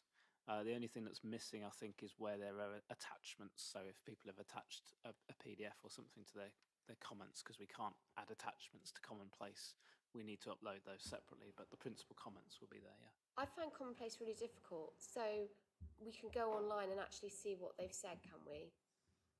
So Albeit the South West Water comments are in this report. the comments are, but not the full response. And I think the thing that I would say is, I'm not clear what their upgrades are, know nothing about them, have no confidence in them, because those treatment works haven't been, well, certainly some of them haven't been working. So what's the point of doing an upgrade if they haven't been working for years and years? And I think it's really important that we need to be clear about whether they're functioning properly and effectively, as well as any claimed upgrades. And what are those upgrades? Because certainly my understanding is that Fluxton's at capacity. We impose a Grampian condition as an authority in relation to West Hill planning applications for Windmill Lane and probably Eastfield as well. So I have concerns about kind of what they actually mean by upgrades and whether those treatment works are operating effectively. And also the Honiton one, I believe that hasn't been working for quite some time. Whether it is now, I don't know. But I think we need to be really clear on whether they work properly. Thank you. We can certainly ask the question of South West Water, can't we? And share the response there. I've forgotten who I said was next. Councillor Levine. Thank you, Chair. When I read the South West Water comments about the water cycle study, I thought that I was reading a paper that Humphrey Appleby was presenting to Jim Hacker. So the question to Ed is, are we embracing a courageous policy by accepting the water cycle study? I think that's probably a question for me rather than for Mr. Freeman. I think it is. A question to you, sir. I think it is quite courageous in the sense that we're the only people in Devon who are bothering to do this. You know, it is our tool as the planning authority for holding South West Water to account. So yes, I do think it's brave, particularly seeing as the Environment Agency and Natural England are not exactly covering themselves in glory in their response to it and actually backing us on it. Do I think it's the right thing to do nevertheless? Yeah, absolutely. With that said, Mr. Freeman, there were some questions in there for you as well, please. Yes, so if we come back to Councillor Barlow's point, I mean, I would need to check what we're doing in terms of water butts on every development. I know South West Water regularly make recommendations around water butts or planting beds where your downpipe comes in and it fills into a planting bed or something. So certainly we are very mindful of water efficiency and recycling water within the site. And I fully agree with the principle that where we're putting those requirements in place, we need to make sure that they're being delivered. But that goes for a lot of things that we require in conditions, and comes back to our capacity to actually be able to check on those things realistically. So we need to consider how we deal with that, because fundamentally we're struggling in terms of enforcement capacity, just dealing with the complaints that we receive, never mind actually proactively going out and monitoring things. But I think that's an issue you're aware of and scrutiny committee are looking at. I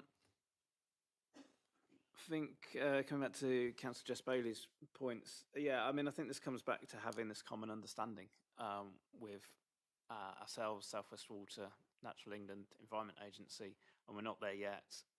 Obviously, our water cycle study is saying one thing in some areas, South West Water is saying another, the Environment Agency are questioning.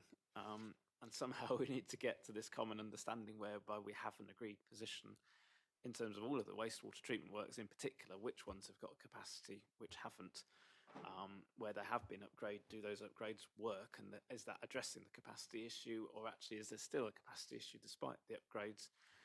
And we're still some way from getting to that agreed position because, well, fundamentally everybody's got a different view on it and everybody's got different information at their fingertips. I think this is where Haskoning are struggling, frankly, because they can only use the information that's available to them.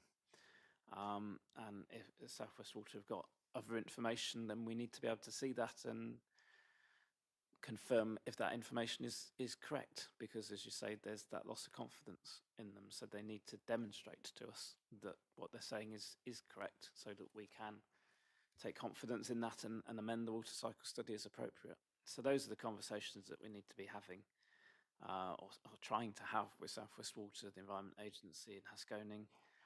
It's all taking an incredibly long time. I think we commissioned this work about 3 years ago now. It's proving very challenging to get to the bottom of all of this. But as Chair says, it's important that we do and that we have a proper understanding of this and we sort these issues out within the limitations of the powers that we have. But certainly one of them is to get to a point of having an up-to-date and accurate water cycle study to support the local plan. So determined that we will get there. I think it's possibly worth just adding to that with my portfolio holder hat on. The document we have in front of us is not the be-all and end-all. It's not the end of the story. You know, as Ed says, there is further work to be done. And the job of actually holding South West Water to account over the findings of the evidence that we have produced is a big one and will remain an ongoing challenge. But I think it's fair to say it's one we're up for, aren't we, Ed? There's a correct answer. Good. Excellent. Thank you. Okay, so I'm going to come round Councillors Davey, Faithful and Young next, please. Thank you, Chair.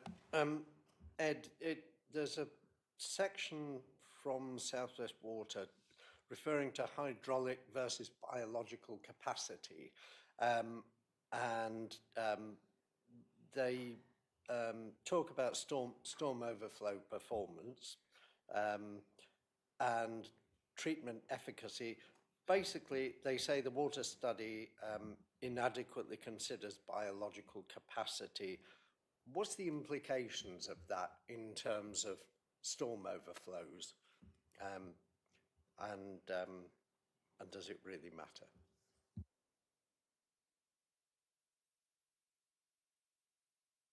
Councillor Faithful. Thank you, Chair. Not wishing to do a Brian Bailey or Jeff Jung on you, but I'm struggling to separate my questions from my comments. So,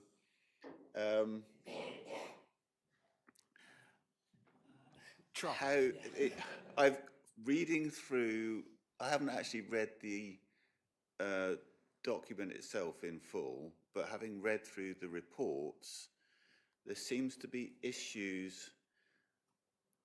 It seems 6 of one and half a dozen of the other. Some of the water cycle study seems to be in error, as is commented by the bodies, the various other parties. But you read what the parties are saying, and some of the things they're saying are complete waffle as well from the Environment Agency. They don't seem to know what they're talking about some of the time. So I think it's possibly along the lines of what Mr. Freeman was just saying. How are we going to go about getting to a point where we've got something sound? Because there's clear faults in the water cycle study, but there's clear errors where the parties who are criticising it, that they don't know what they're talking about.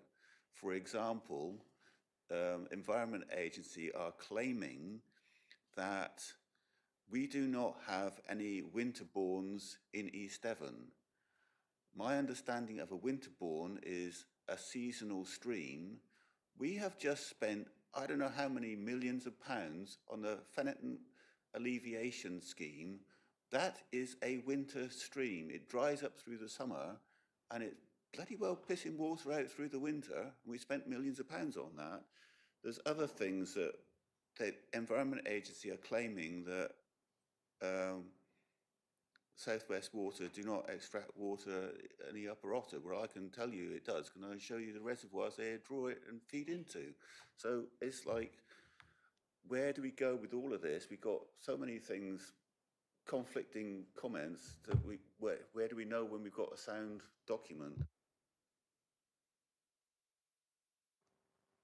Thank you, Councillor Faithful. Councillor Young, I think you were next.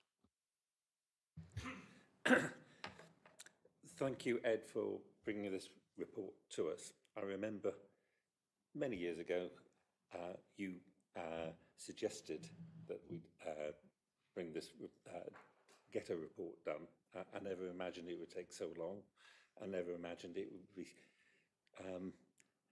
as it is, with a lot of holes in it. But it is a starting point. I've got quite a few statements to make, but my only question is, under portfolios and who's responsible, it's got place, infrastructure and strategic planning, and it's environment, nature and climate. Bearing in mind that environment operations portfolio liaises with the EA and the South West Water and drinking water infrastructure, plus if things go wrong. Yes, we'll tick your box next time, Jeff. I'd like it to be ticked. Thank you. I'm sure Mike has already pointed that out. Thank you. We'll tick your box next time, Jeff. That's fine. Thank you. Coming back to the actual substantive questions, Mr. Freeman. Yes, thank you, Chair.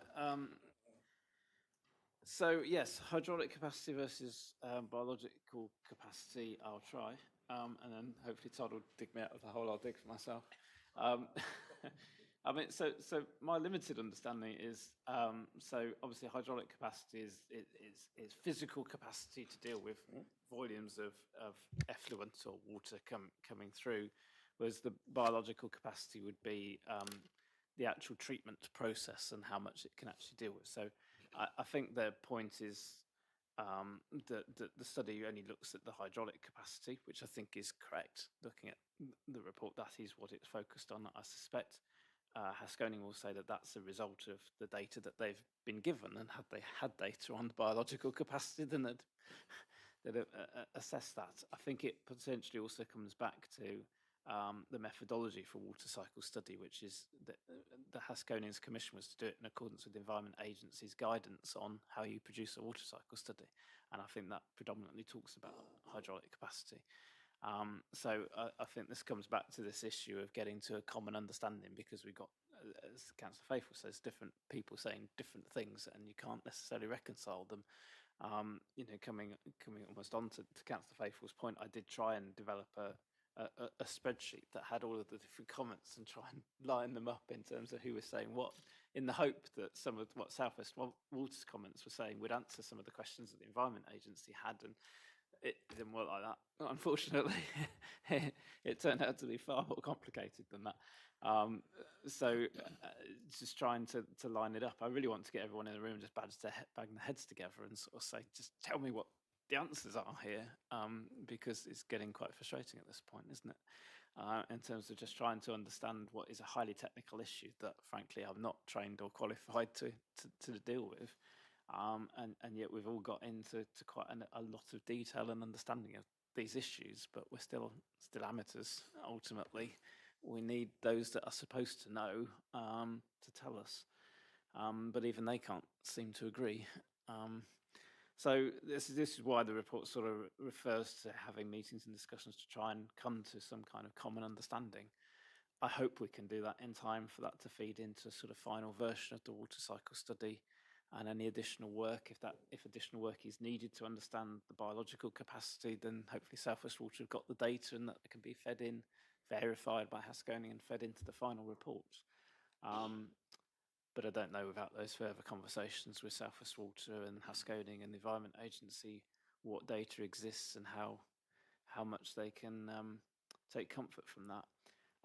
The only other thing I'd say is, obviously we did send Haskoning away after the initial draft to go and look at issues of capacity, particularly with Mare Lane and Countess Weir, you'll recall. And in the conversations we had with them there, which was about not just understanding the hydraulic capacity, but also the biological capacity of those two sites where we knew that there were particular issues. I think they were quite clear that they just don't have the data in terms of that. So what they did was look at spillages, basically, and the record in terms of spills in those locations, because that would be arguably evidence of lack of capacity.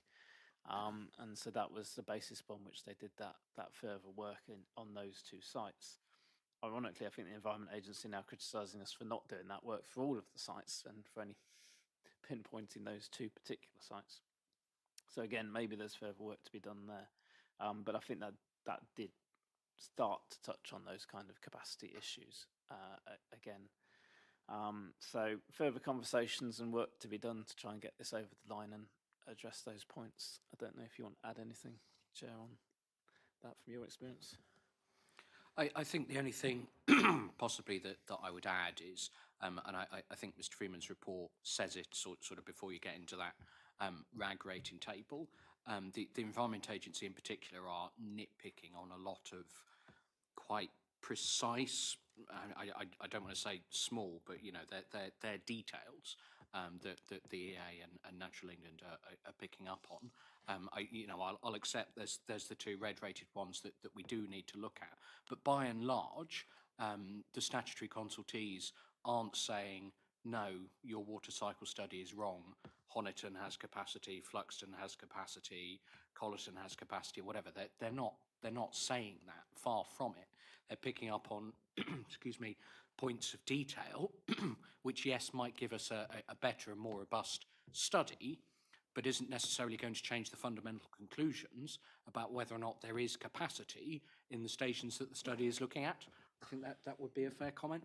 So you know that the fundamentals of the work that we've done here still stand. We still have an evidentiary document that follows the Environment Agency's methodology, pretty much, and that is very clear that we have genuine and serious capacity issues at many of the sewage treatment stations throughout our district. That conclusion fundamentally isn't affected by the criticisms the EA, Natural England have set out, you know, so some of the comments from some of our partners in the public, you know, Escape and the Otter Valley Association.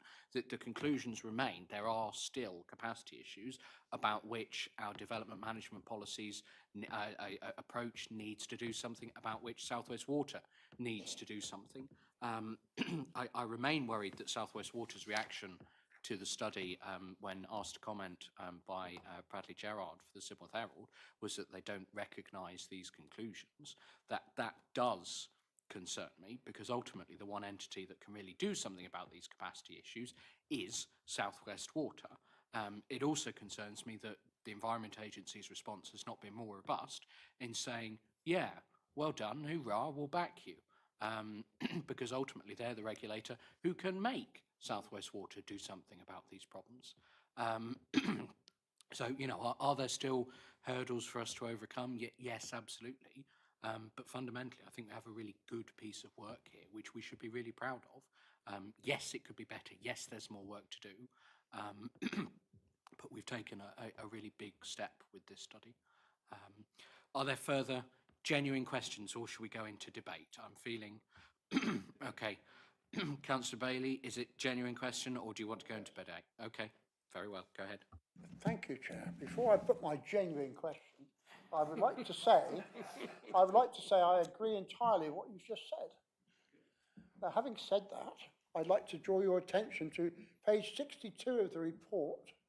I beg your pardon, 62, table 5.9, which states and gives you all the details of the overspills for Exmouth area from 2018 to 2024, which are increasing exponentially according to this report.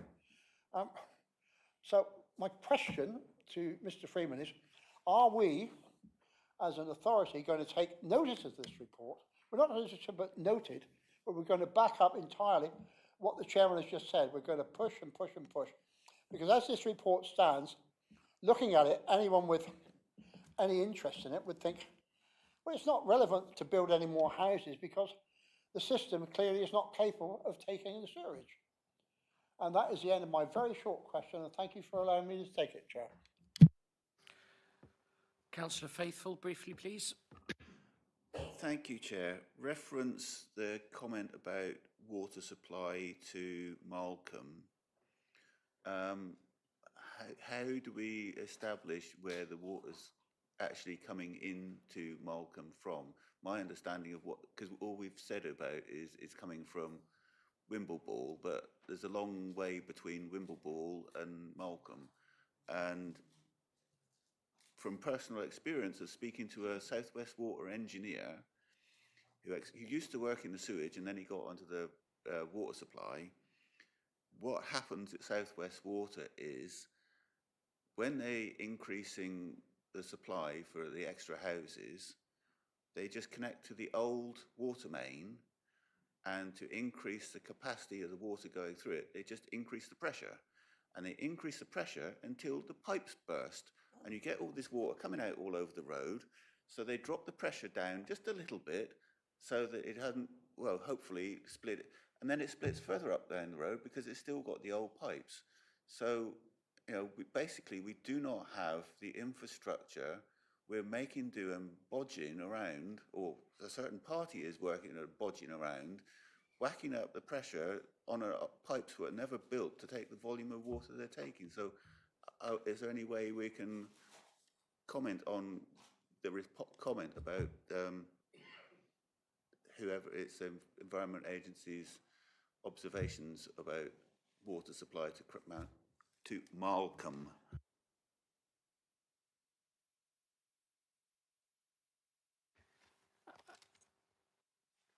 Yes, so coming back to Councillor Brian Bailey's point in terms of actions, I mean, we are already taking the actions that we can. As I say, we've taken on board the recommendations of the water cycle study and incorporated those into the plan. We've put in a policy that makes it very clear that new homes will not be able to come forward unless there's infrastructure in place. And we're, in terms of live applications, putting grampian conditions on where we're not assured that there's adequate infrastructure to ensure that they can't come forward until that is in place. We've even had, I think, circumstances through Planning Committee recently where, you know, despite having comments from South West Water to say there is capacity because they don't align with the water cycle study, we're challenging that, and we're putting on put on a condition, I think, on one, was it last meeting, the one before, you know, requiring proof that there is capacity. So we are doing everything we can. Fundamentally, you know, we are not the body that can take action against South West Water. You know, that's for the Environment Agency, for Ofwat to take action and deal with South West Water directly. Our responsibilities in terms of development coming forward in the district, ensuring that has adequate infrastructure to support it, and phasing development in line with the infrastructure coming forward, all of which we are doing. So I generally don't see that there is anything more we can be doing aside from using our convening power to convene the relevant parties to try and get to this common understanding and put pressure on South West Water, the Environment Agency, to take action to address these issues. Again, all of which I think members are doing through various routes. So I think we're doing all we can. The last point's gone out of my mind now. Peter, water supply, Malcolm. Yes. Yes, so the Environment Agency, I think, have raised concerns about that approach.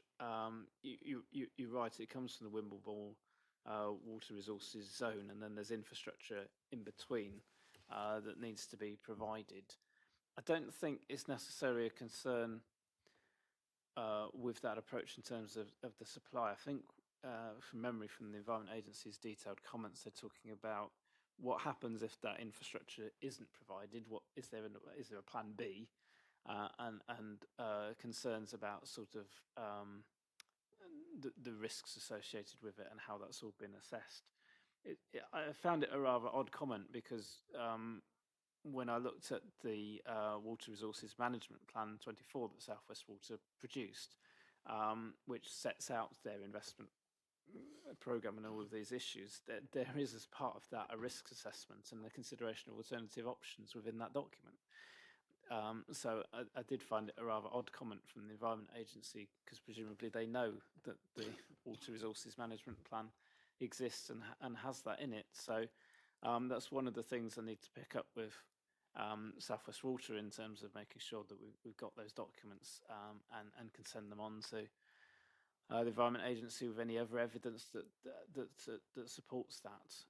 As I say, I have been in contact with my contact at South West Water, who's going to provide me with a response to a lot of these points that the Environment Agency have raised, because I think a lot of them, like that one in particular, is essentially a question that Environment Agency are posing to South West Water via us.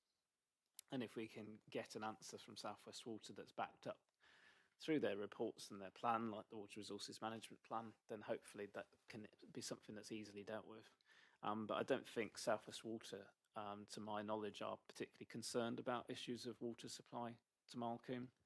I think that's been, not specifically Malcolm, but increasing water supply to East Devon has been part of their plans for some time.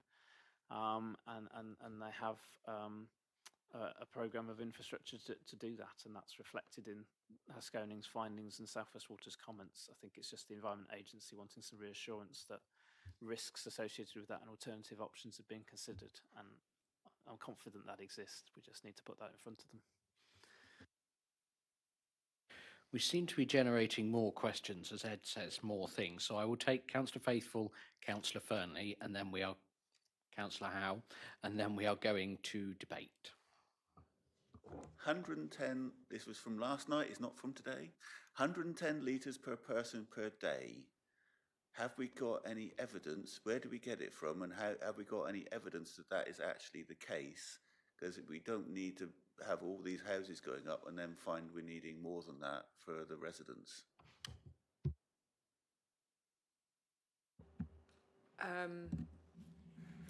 Sorry, Councillor Faithful's just thrown me. We know that the EA are going to be reducing the amount of water that is abstracted from the Otter, and it's going to be reduced, if what Alan Burrows said on the Spotlight session, by 14 million litres a day. I know that they're producing cheddar, and they have ways and means of doing this, but have they told the water cycle study when that this is actually going to happen? Because that was a question that was left unanswered at that meeting, because that's a hell of a lot of water, which kind of relates to Peter's question. And I was trying to think how many houses was 14 million litres divided by 110. So, yeah, do we know when that's likely to happen? That's 127,272.72727272 people. Mr. Freeman. Sorry, Councillor Howe.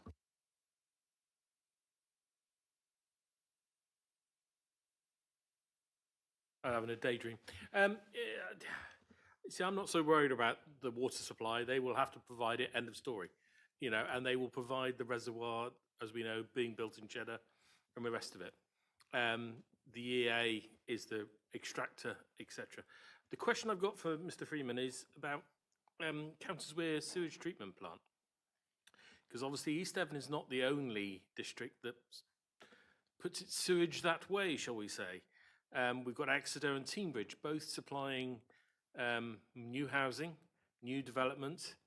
And I know Counters Weir has a improvement works programmed, but the last improvement I understand that happened at Counters Weir took 15 years.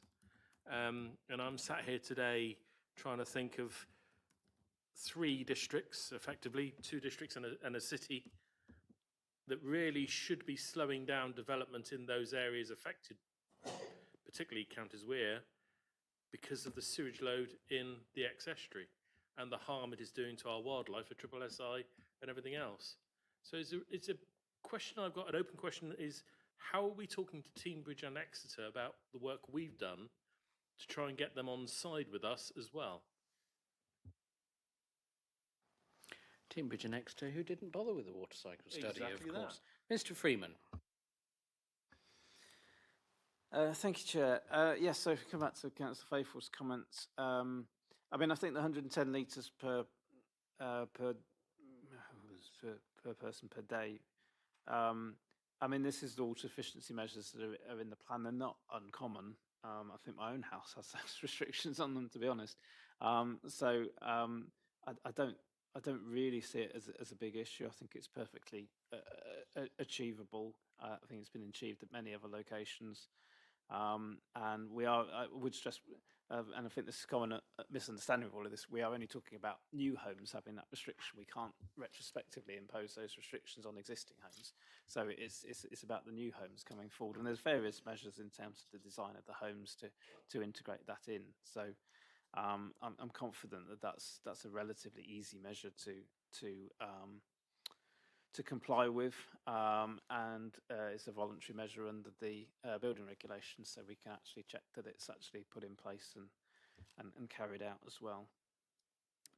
In terms of Councillor Fernley's point, I don't have it in front of me, but I'm pretty sure the South West Water Resources Management Plan 24 sets out a timeline for the delivery of the improvements that are needed. I think from memory they were slightly later than we're currently looking to start at Malcolm, but equally I don't know, there'd only be relatively small numbers coming through in the early years that may be able to tap into existing supply, but without the need for that immediately. It's not something that's been raised as an issue by South West Water, and as I say, I think it's just making sure everybody's got all of the information in front of them, but I think the timeline roughly aligns with what we're talking about in terms of Malcolm coming forward. In terms of Councillor Howe's point, there hasn't, to be honest, there hasn't really been engagement with Teambridge and Exeter on these issues. Obviously, Teambridge's plan has been through examination and is now adopted, so it's too late. Anyway, in terms of Teambridge and was by the time we had the water cycle study. In terms of Exeter, their plan is currently at examination, literally, as we speak, in their first hearing session. They are relying on the 2010 water cycle study that was a joint commission across the area. But they are aware of the issues and the work that we've been doing. But again, their plan is so far progressed. There's not a lot that can really change. I think the other thing to say on that is obviously I'm not sure what could have changed realistically given the other constraints across the area. As I said earlier, I think you could make an argument that in terms of the infrastructure shortfall that exists in the western part of the district, you could make an argument that, well, we shouldn't be putting growth in the western part of the district, but where would we put it? The eastern part of the district is all national landscape of numerous other constraints in terms of protected habitats, flood zones, etc. So the strategy couldn't really have flexed to reflect what's coming forward in terms of the water cycle study. I think this is a point the Environment Agency raised in terms of the study coming forward quite late in the process. But as I say, we commissioned it 3 years ago. We've had outputs from the commission during that time that has fed into our work. So it has informed the local plan. It's just taken a long time to get to a final report to publish and seek views on. So I think it has informed our work, but fundamentally we didn't have the luxury of lots of options to do different things that would impact on water infrastructure differently. And I suspect particularly Exeter would make that argument. I think I'm right in saying that all of the sewage generated through Exeter goes to Countess Weir. So any alternative strategy wouldn't have changed that situation. Teambridge perhaps a bit different, but yeah, I don't know that anything different would have happened if we had the report earlier and we had that further engagement with Teambridge and Exeter. But certainly, I would endorse a joined-up approach moving forward, and we need to take a more joined-up approach in future. Maybe the new unitary authority will enable that in some way, or at least the new spatial strategy across the Devon and Torbay combined county authority. Because obviously it's quite a strategic issue ultimately in terms of where housing numbers are attributed and go. So I've no doubt this will come in and need to inform that work as well. Thank you. Thank you, Mr. Freeman. Bringing us into debate then, and as usual, I'm going to propose the recommendations from the chair, just for good order. I have no idea the order in which hands went up, so I'm going to come to I see Councillor Collins has his hand very tall at the back, so I'll do Councillor Collins, then Councillor Blakey, who we've not heard from at all yet today, and then I'll make an arbitrary decision about who I come to next.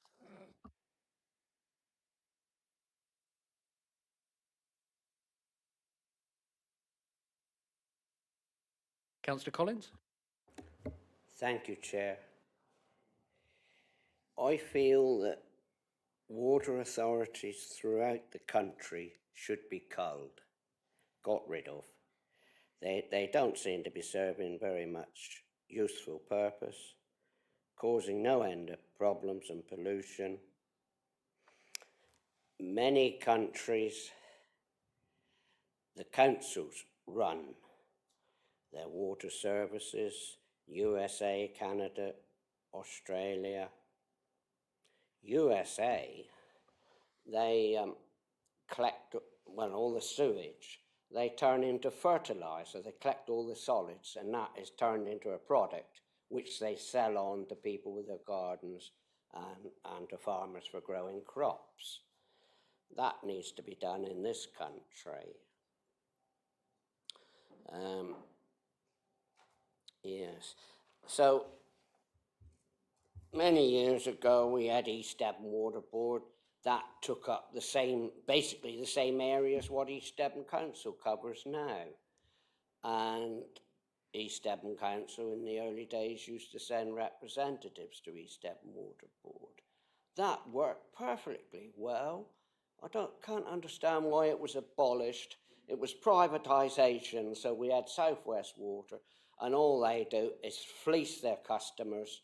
They have to pay large sums of money just to have water connected and all the rest of it, and have their sewage taken away. And the money is siphoned off to shareholders, bonuses. Very little money is set aside for investments. And this is the trouble. They've not invested and kept up with the housing demand and other needs. So I think the time has come for them to be abolished and brought back to local control. I don't see why this council couldn't run the sewage and the water supplies. We're all got local knowledge, which I've been hearing all morning, all this local knowledge. We all know how the sewage works. I'm sure we know more about it than what South West Water do. It seems to be sensible to come back to local. Thank you. Thank you, Councillor Collins. I was reading something in The Guardian the other week, which was pointing out that the quantum of dividends that have been extracted by shareholders from water companies is about £80 billion since privatisation. And coincidentally, the amount of debt that they've taken on in the same period is also about £80 billion. One does sort of wonder whether that's a coincidence or not.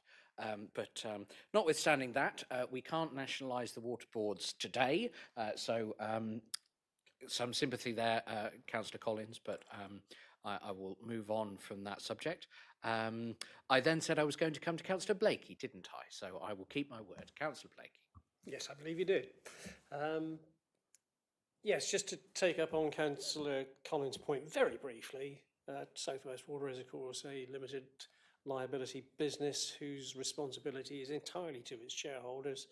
It operates under a charter, but priority number one is to maximise the return in its investors. So as a business model, I think we're all pretty clear that that has failed miserably. The point that I wanted to make, which is, I thought about bringing this under questions, but I knew that Councillor Howe would have something to say, and the point that he makes is absolutely right, which is the big issue here is not freshwater supply. To be fair, South West Water are generally quite good at that. Our big issue is wastewater treatment and removal, and particularly for, I think, the west end of East Devon. It is creating a major problem. We heard from South West Water recently that because the ex-estuary is a protected area and an area in which no further deterioration of its environment is permitted, that actually any kind of outfall into, or new outfall into the estuary won't be allowed. The suggestion being that the waste is taken out to sea for dumping, which seems to me to be beyond absurd. The danger to the marine environment would be horrific. So the point is, with South West Water being very reluctant to provide us with detailed information, and given their history, leopards don't change their spots, and for example, for 14 consecutive years, between 2010 and 2024, South West Water was rated red by the Environment Agency for its performance. Don't know what the figure was for last year, but their performance is obviously absolutely abysmal. Do we really have any confidence that they're going to improve? They seem to spend a fair amount of effort making a lot of noise about the intentions, but I don't think we're seeing anything concrete actually happening.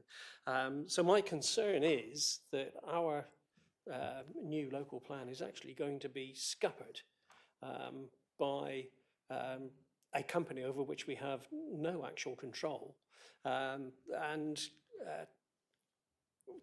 without some kind of government intervention, we're not going to be able to deliver the new housing that's required, because simply there will not be sewage infrastructure sufficient to deal with the outpourings that will follow. And I'm afraid that's coming across as a moan, because I don't have a solution to offer, but it is an observation. I think it's a fair point that actually we need the Environment Agency and Ofwat and all of the others, and whatever this new water regulator that the government is proposing, to actually back us and give some more weight and put some more spiky bits on the stick that we have built for ourselves. It's a fair concern. My arbitrary decision is that, Councillor Parr, was that a hand from you that I saw? Yes, Councillor Parr. Thank you. How is this study going to be highlighted in the local plan? Is it just going to be in the list of references at the bottom? It really should be prominent, part of the introduction even. Looking at the conclusion of this report, I don't know the page number, but there's under key recommendations and conclusion, there's some excellent wording.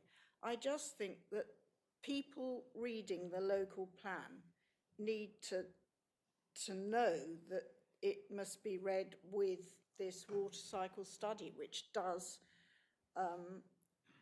ensure that future growth is achieved without detriment to the environment assets of our district. I think Ed is furiously doing a Control F in the document, but we can certainly take that point and have a look at how prominently we make reference to it. I'm going to come to Councillor Jess Bailey, as she has spoken less than everybody else who wants to speak. Thank you very much. I think the issue is how, as a committee, do we address this, well, particularly with regards, for me, South West Water, when confidence is at an all-time low in South West Water and all other water companies. And what I would like to do is make our recommendation more robust, if we can. How do we, when they say things like, you know, the sewage treatment works have been upgraded, how do we have any confidence? I know that Mr. Freeman's going to go back and speak to them, but can we not develop, and I don't know how we do it, a policy that requires for every application, I know they're not a statutory consultee, but can we not require them to provide us with evidence, so that we're not just building more and more houses, putting intolerable pressure by generating more and more sewage that can't be processed? I just don't quite know how we can link this cycle, water study cycle, with requiring kind of evidence-based decision-making by a future planning committee, because that's what we ultimately want to do. We want to stop houses being built when the sewage cannot be treated properly. And so how do we do that? We've got an opportunity to say something. Can we not put a policy in to make it more robust when actually we're being given kind of general kind of, oh yes, we're upgrading? Well, we need to be clear on how they're going to upgrade, how we're going to make evidence-based decisions for hundreds, thousands of properties across the district, everywhere. I mean, it's everywhere, isn't it, that's affected by the sewage treatment works to a greater or lesser extent. So that's my question to Ed. Well, kind of question and comment. Mr. Freeman, I think it would be fair to say we do already ask for that evidence now as part of the DM process, don't we? Yeah, so I mean, I think now that we've got the water cycle study, what's been happening is obviously we've been having some regard to that in terms of decision making, and particularly where the comments from South West Water don't align with the findings of the water cycle study. We've been going back to South West Water and challenging them and sort of saying, you know, you've not objected to this application, but our water cycle study says there isn't capacity in this location. You know, what gives? And asking them for evidence. And I think this came up at planning committee last time, or it might have been the meeting before, where, you know, the committee was sort of saying, you know, well, we understand there are capacity issues in this location, but South West Water haven't objected. And the committee resolved to trying to think, I think it was delegated authority to me to go back to them to ask and find out, and if we weren't satisfied with, we were to put the gramping condition on. So we are going through that process. I don't want to do that in the long term if we can avoid it. I'd rather get to a joint understanding as to what capacity there is in these locations and have this pipeline so we can see, you know, our trajectories show this level of growth coming forward in Honiton, for example, over the planned period. At this point in time, South West Water are going to need to put more infrastructure in place, and they've got an aligned plan that shows them putting that infrastructure in place so we can see, and there's a clear narrative for each wastewater treatment works. That's going to take time and a bit of communication and toing and froing. I suspect that's probably not going to be resolved in the next few weeks, at least. So in the meantime, I think we do need to do that challenging and understand. And I think South West Water are engaging in that and providing us with that information. But time will tell on that. But yeah, I think it comes down to that good communication and working together with them to get to the truth, fundamentally. Can I come back on that, please? Because I think that's a kind of that's a fair comment, but I think it doesn't reflect the reality that A, we have any confidence in what we're being told at any given time by South West Water, and B, it's dependent on their assets working properly, which we know that they don't. So I don't believe that we can effectively put in place a kind of policy that that will address those 2 points. And I think that every planning application should be assessed at that point in time whether there is capacity, and also whether it's working effectively, because they don't half the time, as far as I'm aware. Yeah, just quickly on that, I think the work on the water cycle study that Haskoning have done, though, demonstrates the difficulty of this. Is that in a lot of cases, South West Water are the only ones that seem to have the information about their upgrades and how efficiently they're working. And while I understand, you know, the council doesn't have confidence in South West Water, I think we need to somehow build up some trust, because I think we are ultimately reliant on the information they give us to some extent. You know, a lot of the issues with the water cycle study have arisen from Haskoning struggling to get information from South West Water. But, you know, there are elements of the water cycle study where it's Haskoning reviewing that information and making assumptions based on that information, because we don't have a third party. It's their infrastructure. It's their information on its efficiency that they're working. I don't think anybody's got comparable information to to verify what South West Water are telling us. So to a certain extent, we have to take it on trust that what they're telling us is accurate. I don't like it any more than you do, Councillor Bailey.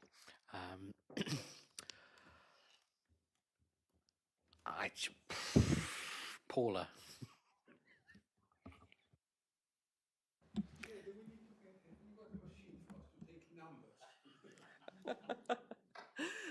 Thank you, Chair. I'm going to go back to something Councillor Howe said. Having just completed my water literacy training, I think the future water shortage problems are as great as the sewage problems. It just isn't as topical yet. And I don't think we should dismiss the problem as easily as Councillor Howe and Councillor Blakey did. We've got huge water pressures coming up with climate change increasing in housing development, the numbers, the amount of people that come and visit our area. So please don't dismiss it. I agree, sewage is absolutely up there and needs to be sorted, but we have got problems coming our way. I think in fairness, you're not going to find disagreement that there are problems. Equally, I think it would be fair to say South West Water has, in fairness to them, which sort of hurts my soul slightly, but that they have set out a pretty clear strategy about how they're going to mobilise the resources that they need. And yes, fine, we need to make sure that they follow through on that. Yes, you may. And we all have our own part to play in this with the amount of water that we use. It's not just what South West Water do. Thank you, Paula. The Green has spoken, and we have listened. Okay, the arbitrary councillor picker has now chosen Councillor Young. Thank you. Very good choice. Yeah, just covering a couple of points. Councillor Collins was talking about changing the water company's model. Unfortunately, the government white paper has said that, in fact, they want to make it more investable rather than dispose of the model. Just covering a point from Councillor Bailey, there is a pollution incident on the Otter today. I don't know how serious it is, but it does seem to be very odd that yesterday was a beautiful day and today we've got a sewage problem on the Otter. When I look at biological capacity, I read treatment capacity. And what we need to understand is what the quantity is going into the sewage works. Also, we need to understand what is coming out of the sewage works. How well treated that is, or is it treated at all? That's very difficult. And when we look at sewage works, we should be looking at the sewage infrastructure, because it's not the sewage works that's been failing at Exmouth, it's the sewage infrastructure that's been failing.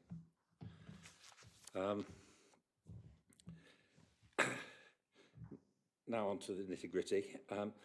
There has been a lot of criticism that the water report has come late to this party.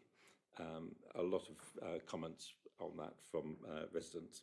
Actually, the local plan is about where to site these silly number of dwellings that we are compelled by government to provide. And therefore, it's not actually South West Water to dictate where it is safe to build, but it's actually us, the local planning authority, that decides where best to place these developments. And then it's down to the infrastructure, like National Grid, who've also got problems, gas, they've also got problems, South West Water, to provide the services for the long-term strategy. A local plan is the first building block and comes before the required infrastructure. Regarding 5.2 of the report, why not involve the EA? On 5.2 it says, at this stage we would not envisage seeking any further changes to the plan, which I totally agree with. However, at submission, there is the option for the council to identify a series of suggested main modifications to the plan. This is talking about South West the water infrastructure. It would not be the council changing the plan, rather it would be the council recommending to the appointed inspector the merits is seen to be making selected changes, and asking that the inspector recommends back to the council that the listed changes can be made. Why should it be this council? As I believe it's the Environment Agency that should be the body that makes any recommendation to the local plan on the basis of water and sewage drainage implications. They are the police of the water industry. They should be doing that work, or we should be working with them. At the moment, they seem to be just criticising us for doing a report that actually was, it was them that should be doing that report. Now, it's not down to us to hire skilled specialists to look at a report. Therefore, I'm happy with recommendation 1, that members note the water cycle report and the comments received. But I would like to change the second one, and my suggestion is that members note the further work that is ongoing with South West Water and statutory consultees to develop a common understanding of the position in terms of water infrastructure in the district and the impacts of the local plan. Sorry, that's the one that is, that's the current one. Yeah, but my alternative is that members note that further work is required with the Environment Agency and other stakeholders to work with the commercial provider, South West Water, to agree the current position of the district-wide water infrastructure in relation to the current failures, and to ensure safe and environmental safeguards are put in place for the duration of the local plan and the long-term future for East Devon.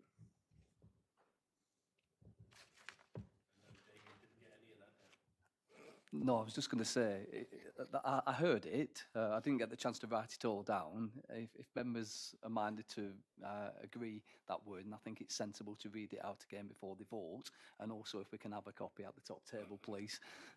Thank you very much. Oh, yeah.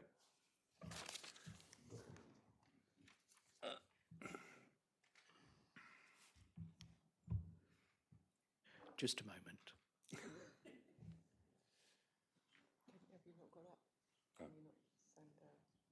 No. I should have a couple of copies. I'm going to say, if you've got it, wherever you've got it on your phone. No, I've got it. Kathy, your mic's still on.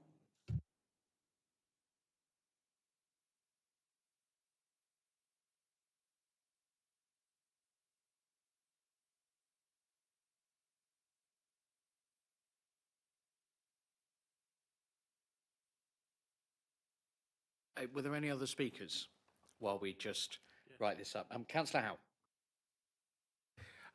Thank you, Chair. I'm slightly stumped by what Councillor Young said, but at the same time, I wanted to pick up the point about the EA, and this is the trouble. We are trying to do EA's job.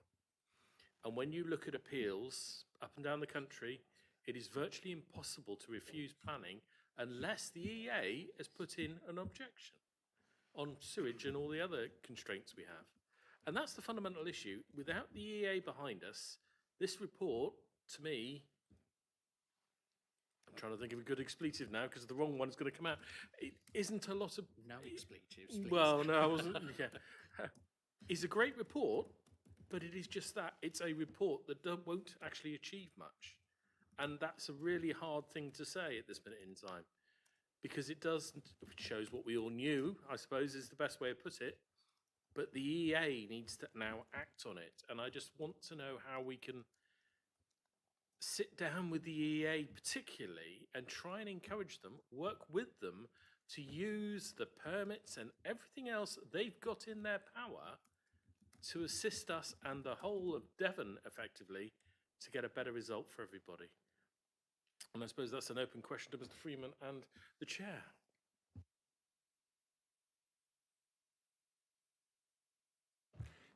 I've been talking to people in Oxfordshire who represent WASP, and they've been very involved with the Environment Agency, obviously there, and the Reading local plan is being discussed at the moment with the inspector, and I was amazed at the support that WASP has had from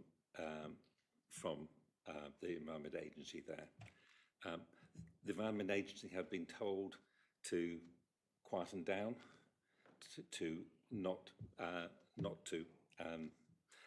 to make any noise, but they are continuing to, and they have done a really good support for the Reading plan, and they've pointed out that actually the information that Thames Water has provided them is totally incorrect, and there is pollution, obviously, around the Reading area. So one part of the Environment Agency is helping, and this area doesn't seem to be supporting us, and I think we need to get their support. Councillors Faithful and then Levine. Thank you, Chair. Looking at these recommendations, is this assuming that we're accepting the water cycle study as is? Because, I mean, there was comments by the Environment Agency and other parties. So do we accept the document as it is, and then, or is there any room to change anything in that? Because I'm struggling I with... think the recommendations, Peter, are saying that we note the water cycle study and the comments received, but as part of that, we're also noting that the report is saying further work is ongoing. You know, it's just a note. We're not saying we're adopting the water cycle study as final or anything like that. We're noting where we are, and the report is quite clear. Further work will still be ongoing. So this is saying further work on the water cycle study will go, or... Yes.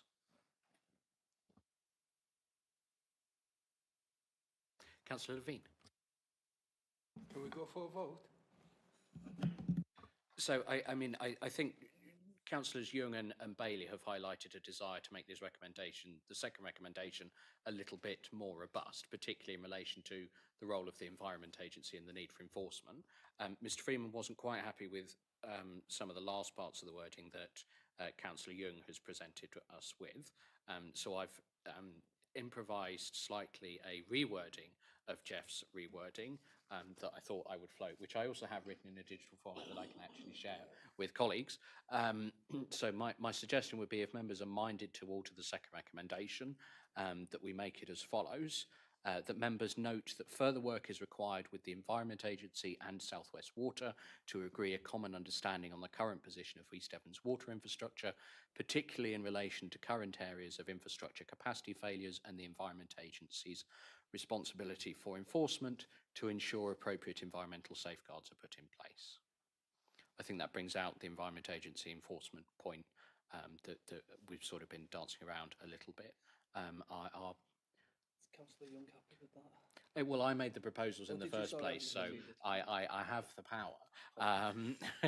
So unless I see any dissent, I'll amend my earlier proposal to have recommendation 1 as written and recommendation 2 as I've just set out.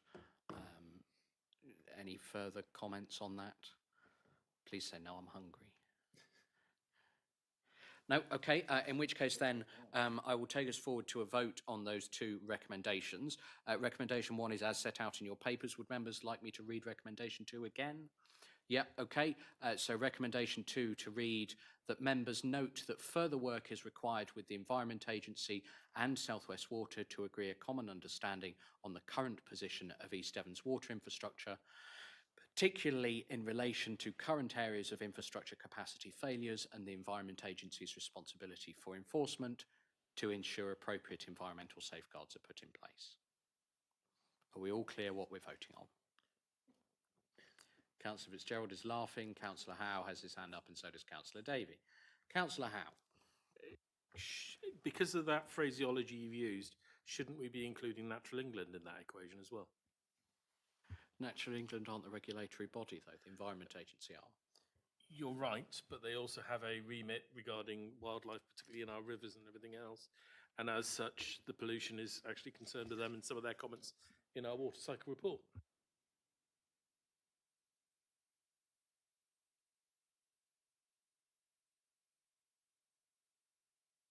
We could come up with a very long list of people to put in this recommendation. I'm happy to add Environment Agency, comma, Natural England, comma, and South West Water, fine. But we could spend an awful lot of time putting a long laundry list of stakeholders into this, when effectively it's not going to change fundamentally what we're saying in this, which is that we note that further work is required, and particularly from the Environment Agency, who need to get their act together. Fundamentally, that is what this amendment says. I'm minded to just take us to a vote, unless there are serious objections. Quickly, Ollie. Well, couldn't that be covered by other statutory consultees, just to make sure that we are including everyone? And also, aren't we missing the second part of recommendation 2? On the future, we seem to be concentrating on the present in that recommendation rather than looking at the implications of the local plan on water resources and how and when these will be addressed. I feel that needs to be in there because that is the nitty-gritty, isn't it? There's, you know, are they going to have capacity when development comes forward?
There you go, members. Revised to take into account Councillor Davies' suggestions. All we've done is broken it out into 2 sub-clauses. So the 1 is the wording that I previously said, and the 2 has reference to the water resources that Councillor Davey has just highlighted.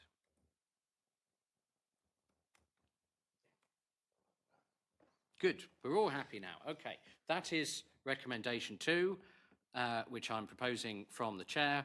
Recommendation 1 is as set out in your papers. Is everybody clear, please, on what we are voting on? I see no objections, so I will take us, could we just go back to the camera, please, Wendy? I will take us to a vote. All those in favour, please, of the recommendations as set out.